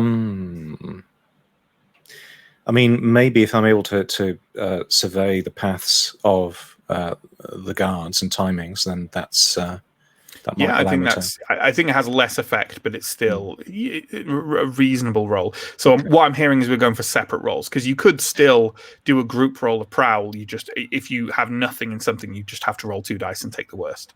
Yeah, I have nothing in prowl, so... I think it's better to go in separately, just from what I'm understanding of the mechanics. Sure. Well then, why? Let's go with. It seems appropriate for Bone Thrower to go in first if you're prowling as opposed to surveying. Why don't you give me a prowl roll then? Do you want to take any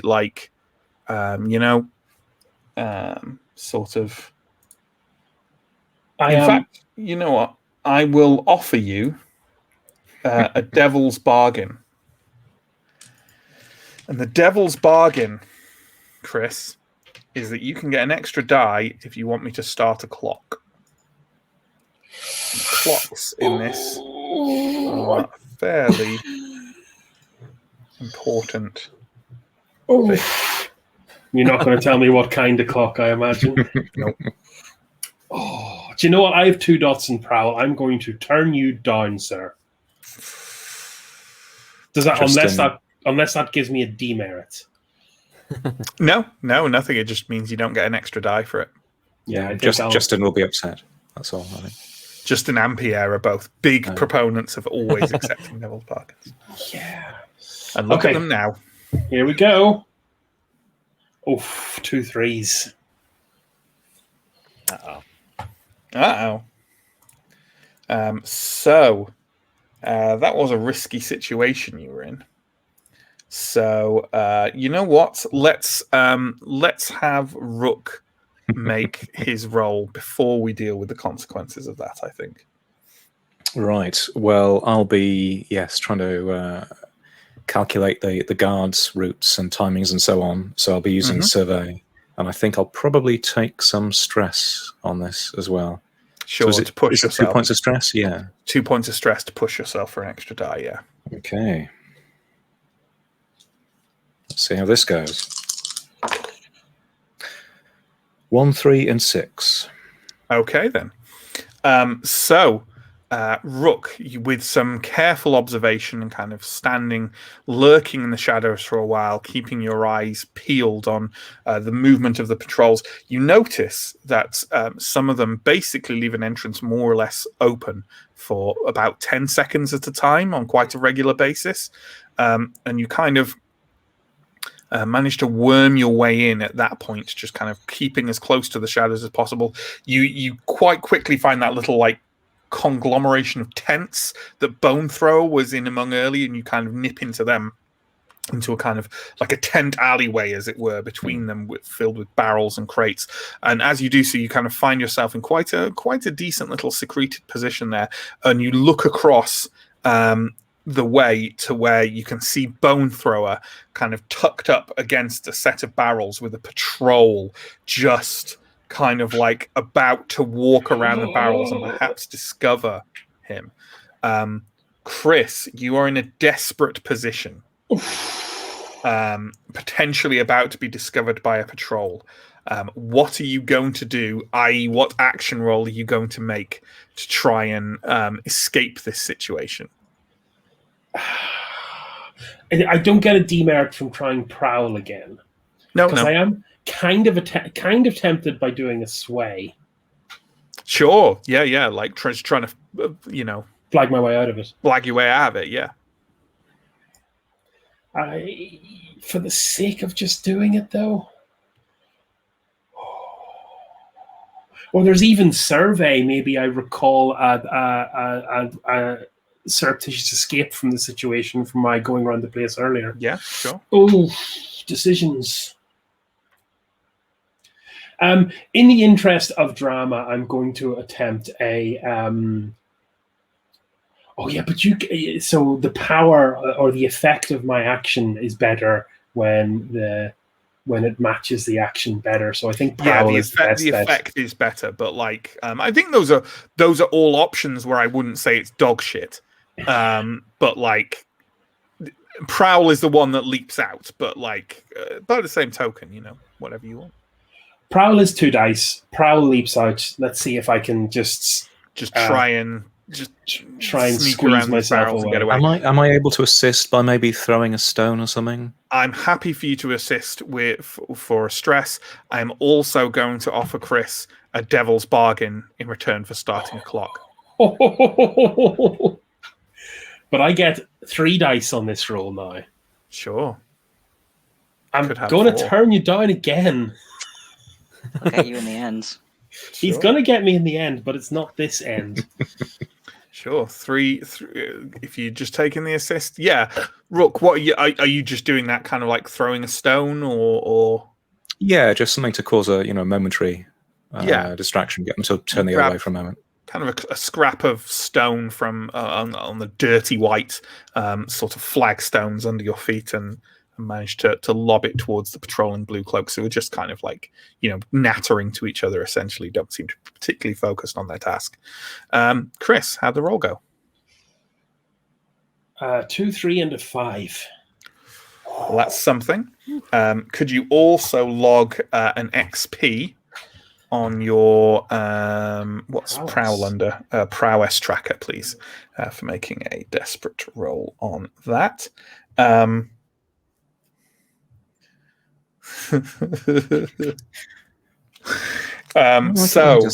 You do it, but there's a consequence. I'm going to pick the consequence, and the consequence is that a clock starts. Oh.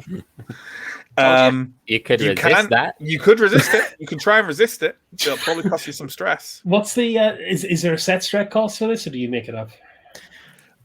So what you would do is make a resistance roll. Your resistance roll in this case would be resolve. And you would roll that, and essentially, the higher you roll, the less stress you take.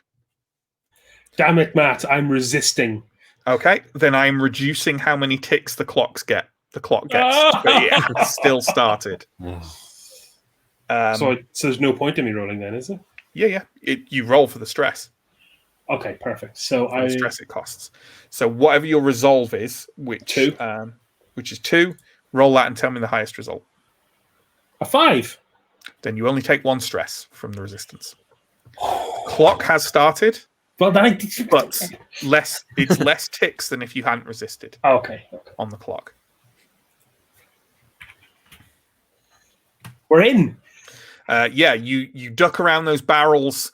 Just to kind of, movie moment, they kind of come around the barrels and kind of duck around them, and then you make kind of slightly desperate eye contact over with Rook. You are in at the rear of the encampment. Let's jump back to the front. Silver and Bricks, are you getting in the carriage and going up to the front? It should say that the carriage is kind of goat drawn. As most things are in Doskvol, and you're about a street away from it. Are you just gonna climb in and head over? I was going to say that Bricks was going to drive, but if it's goats, maybe not. Also, you don't have a blue cloak. That too. But that's it. Maybe you could be a driver, and I'm the blue cloak. Sure, yeah. I was planning on being the delivery man because you don't look like you can lift these crates. That's a fair point, Bricks, and you really do. So that sounds good with me, as long as you can control these goats. Can I interject to say what crates? We said we were going to get some crates. Did you? Yeah. What, and put the satchels in them? Yeah. All right. Yeah. Or at least hide the satchels behind them. Sure, yeah. Because everything else in there was a crate. You can have a crate like on top of the carriage with the satchels in. Yeah, that's fine. Yeah. Okay, so you're you go up to the gate then. I say the gate. Obviously, it's just a gap in the barricade. And a blue cloak steps forward, like quite a young woman who's kind of holding a gas lantern up towards you and kind of blinking in the light. And she looks tired and very weary. And she kind of looks forward and kind of takes in Bricks and says, "What's your business here? We're busy." Delivery. Delivery from who? What? Are you with the cloaks? Yes. Silver, I take it you're inside the carriage. Yeah, I think hearing this, I'll kind of open the door and step out. Look, I don't know who it's from. The commander needs this right now. If you want to tell the commander why this crate is not delivered, on your head be it. I'll sit here all night. Doesn't bother me, but you're the one who's going to take the blame for it. She looks quite like taken aback by this. What action roll is this going to be? I think that's sway. I was thinking it was probably going to be a sway. Yeah. Any pushing? Any assisting? I'm sorry. Go on. Well, can I use my special armor? Is this subterfuge? Oh, why don't you read out what's because this is your new special ability, right? Yeah. You may extend your special armor to resist the consequence from suspicion or persuasion, or to push yourself for subterfuge. Oh, okay. Yeah, you can use it to push. Yeah. So yeah, you can push yourself for free then. Yeah. So yeah, just use up that special armor, and you get an extra die. Yeah. You might also be able to use just passing through when your heat is 4 or less, which it currently is. You get an extra dice to deceive people when you pass yourself off as an ordinary citizen. I mean, I guess a blue cloak. He's a blue cloak and ordinary citizen. Yeah, right. I think humble delivery person. Not a scoundrel. Yeah, sure. Yes. Yeah, you know what? Yeah, take that extra die as well. Hey, that keeper's ability's paying off, huh? Yeah. Finally. I was also planning on assisting by. I've forgotten what accent they have, but I was attempting a Skovlander accent with maybe not a great grasp of the city's dialect. Be crate, Crate delivery. Scotlanders have a kind of Scandi accent. Yeah, I've got no chance of trying that. Okay. You can try a kind of generally Germanic accent if you want. Crate. Ah. You take the crate sort of thing, like a bad Arnie, you know? Yes. Okay. I mean, do you want to provide that assistance though? Because I think Silver is now up to 4 dice without assistance. So I don't know if you want to take the stress. You can if you go for it if you want. I just want to let you know that it's already a big pool.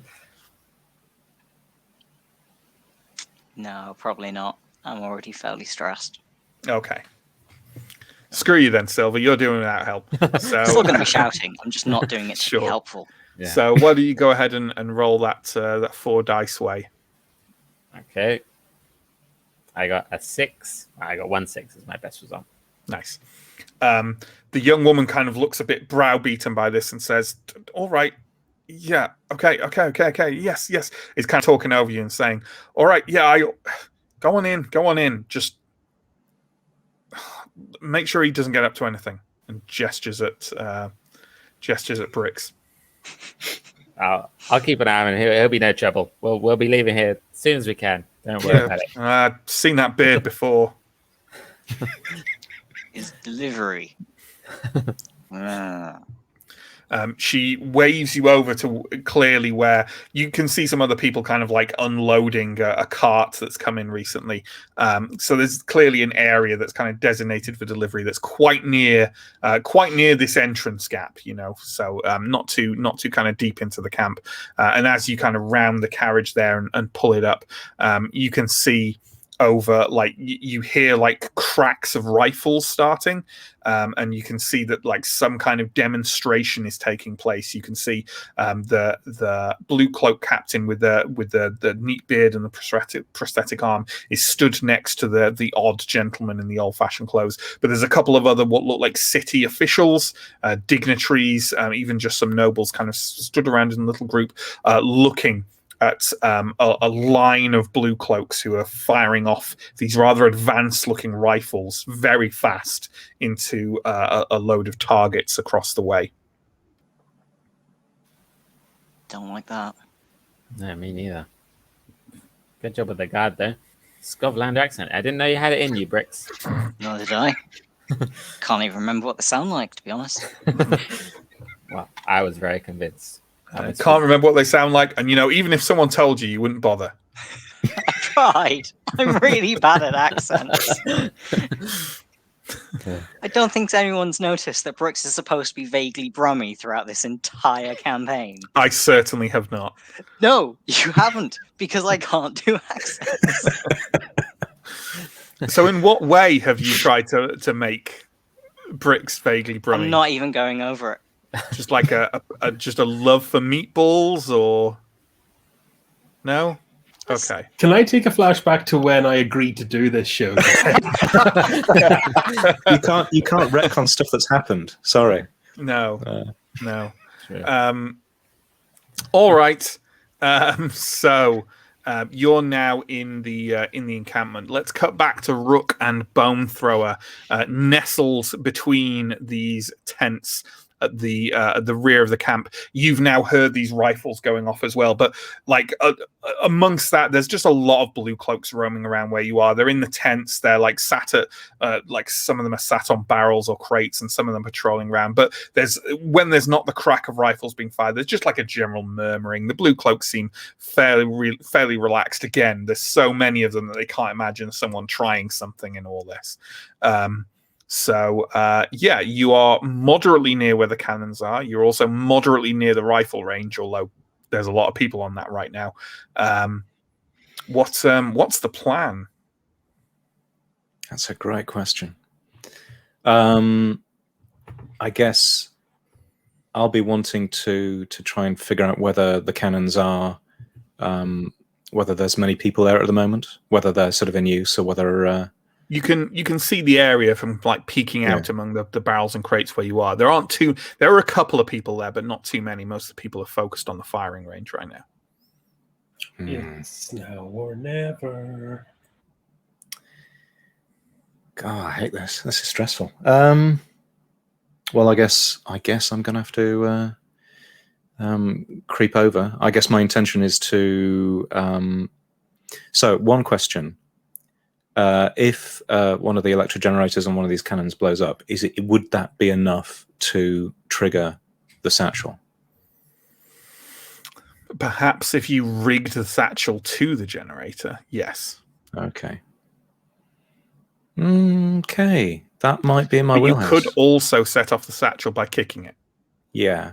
Well, I'm kind of. Yeah, I'm thinking about timings and things, and potentially like rigging up something that could alert, like in a flashback, have little remote control. So Silver and Bricks could have like a device that goes ping when I trigger mine, or a countdown or something. But that might be getting a little bit too. I think that's a bit sci-fi for this setting. But, fair enough. Well, the satchel needs to be near the cannons, so you do need to be over there in some fashion. Yeah. I will. Yeah, I actually remember looking this up, and sort of wireless, radio stuff is like considered. It is like there's something somewhere in the book or in something that says that like radio sort of telegraph technology is like just starting to be invented. Okay, yeah, that's a stretch then. I don't know if I should take the charge for this one because I've got a marginally better prowl. I'll do the last prowl roll, I think, because is there a better way we can do this than just prowl?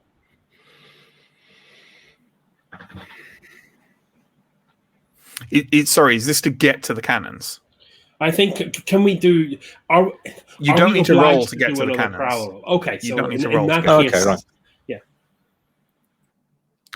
Yeah. Head to the cannons then. Okay, you creep kind of through the little tent village that they've got set up, and you're now quite proximate to the cannons. They're all racked up in a line opposite a load of mounds of sandbags, and there's a couple of bored-looking blue cloaks sort of making last-minute checks on them, and also just kind of watching out over them, and more kind of curiously looking over to where the more exciting rifle range is currently happening. Okay. A sway roll, maybe? That would be well, is that something you can do? It is, but I don't know, because obviously if we do an action together, then you can't really assist me unless you got sway. You can. You can assist without. Yeah, I think so. Only one character can assist a given roll, but you don't have to have the points in there. So is everyone, just in terms of setting, is everyone in the camp now a blue coat, or what kind of, are there many civilians? There do seem to be some civilians around, but not terribly many, and they mostly look like dignitaries of some kind, and they're gathered over by the rifle range. But so I doubt I'll be able to pass, or at least the sway roll would do. That's what the roll determines. Yeah, precisely. Steve, do you have any better idea before I take this roll? I mean, maybe. Do they need technicians to set these things up? Could a flashback with sort of hey, I'm here to check the configuration of these things, some forged document or something? That was going to be along the lines of a forged document would be handy, but it was going to be along the lines of my sway roll in real time. Well, if we can back it up with something, that might improve the effect, maybe.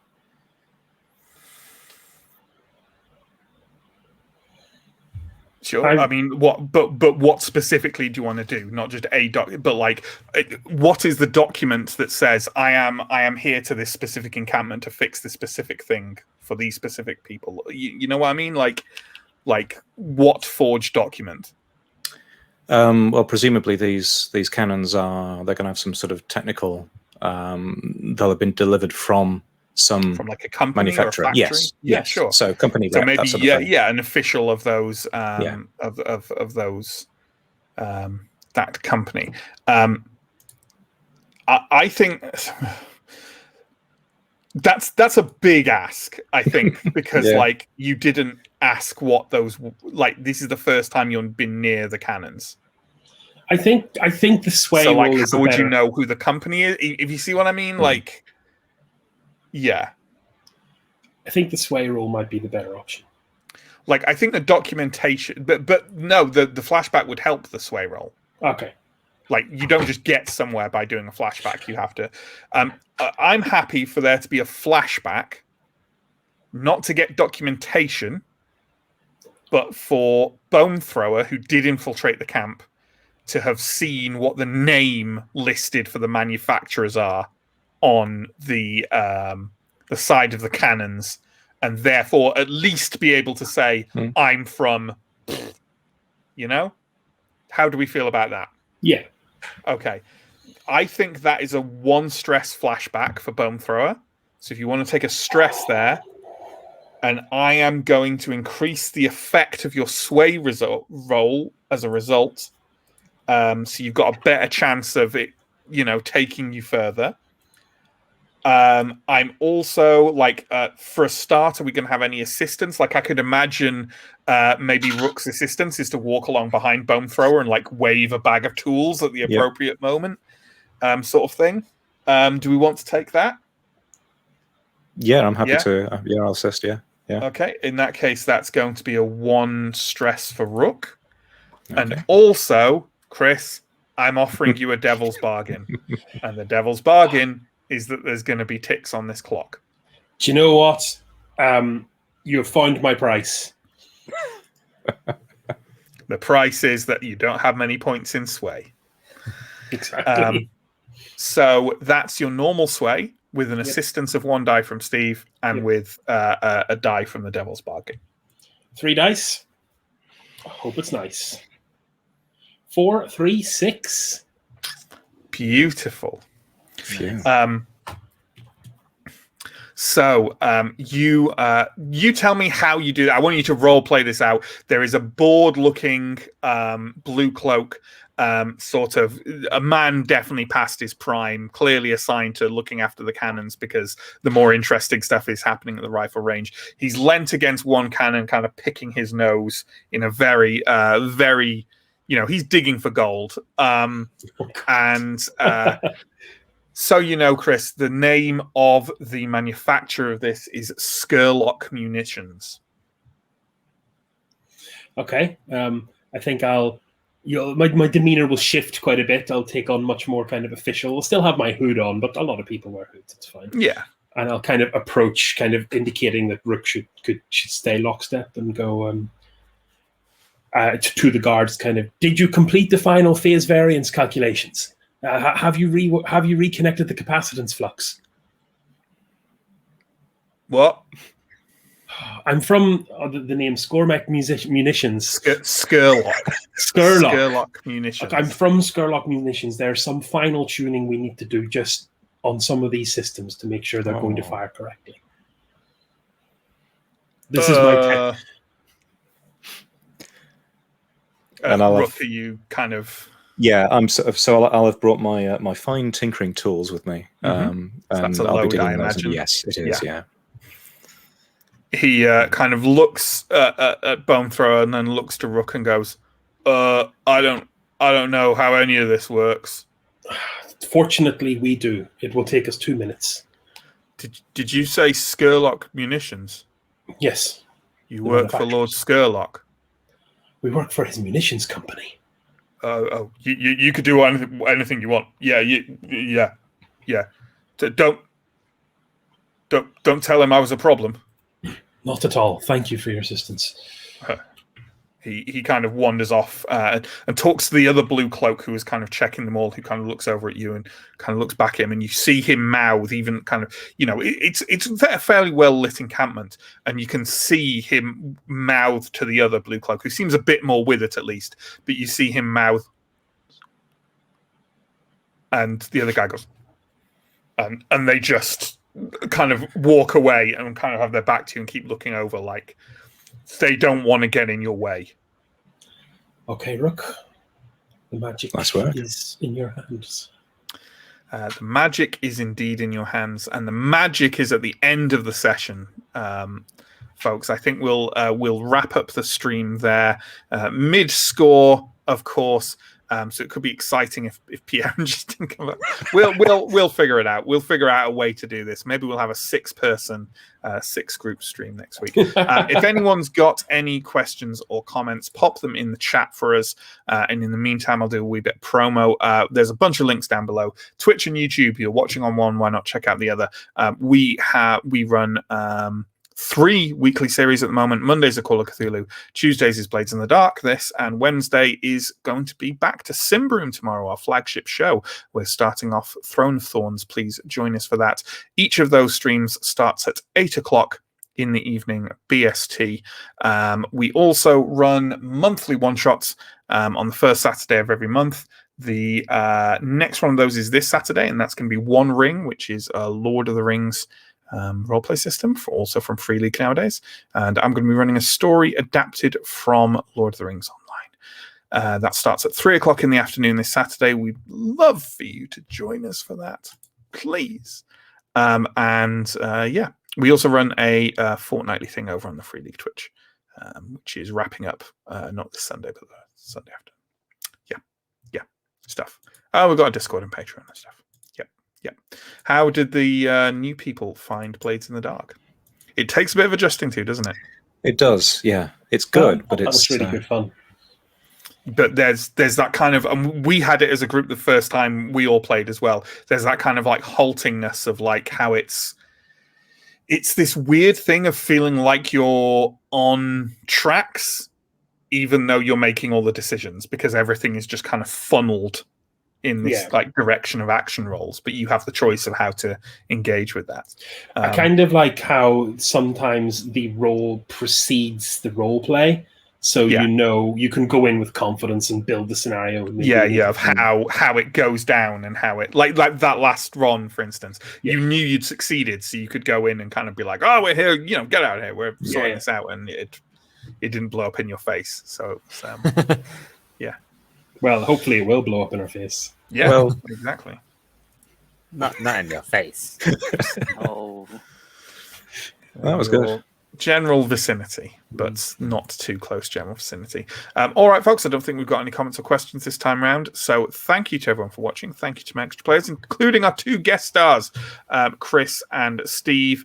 We'll be back next week for more Blades in the Dark. Join us then, and take care and stay safe. Goodbye. Bye-bye.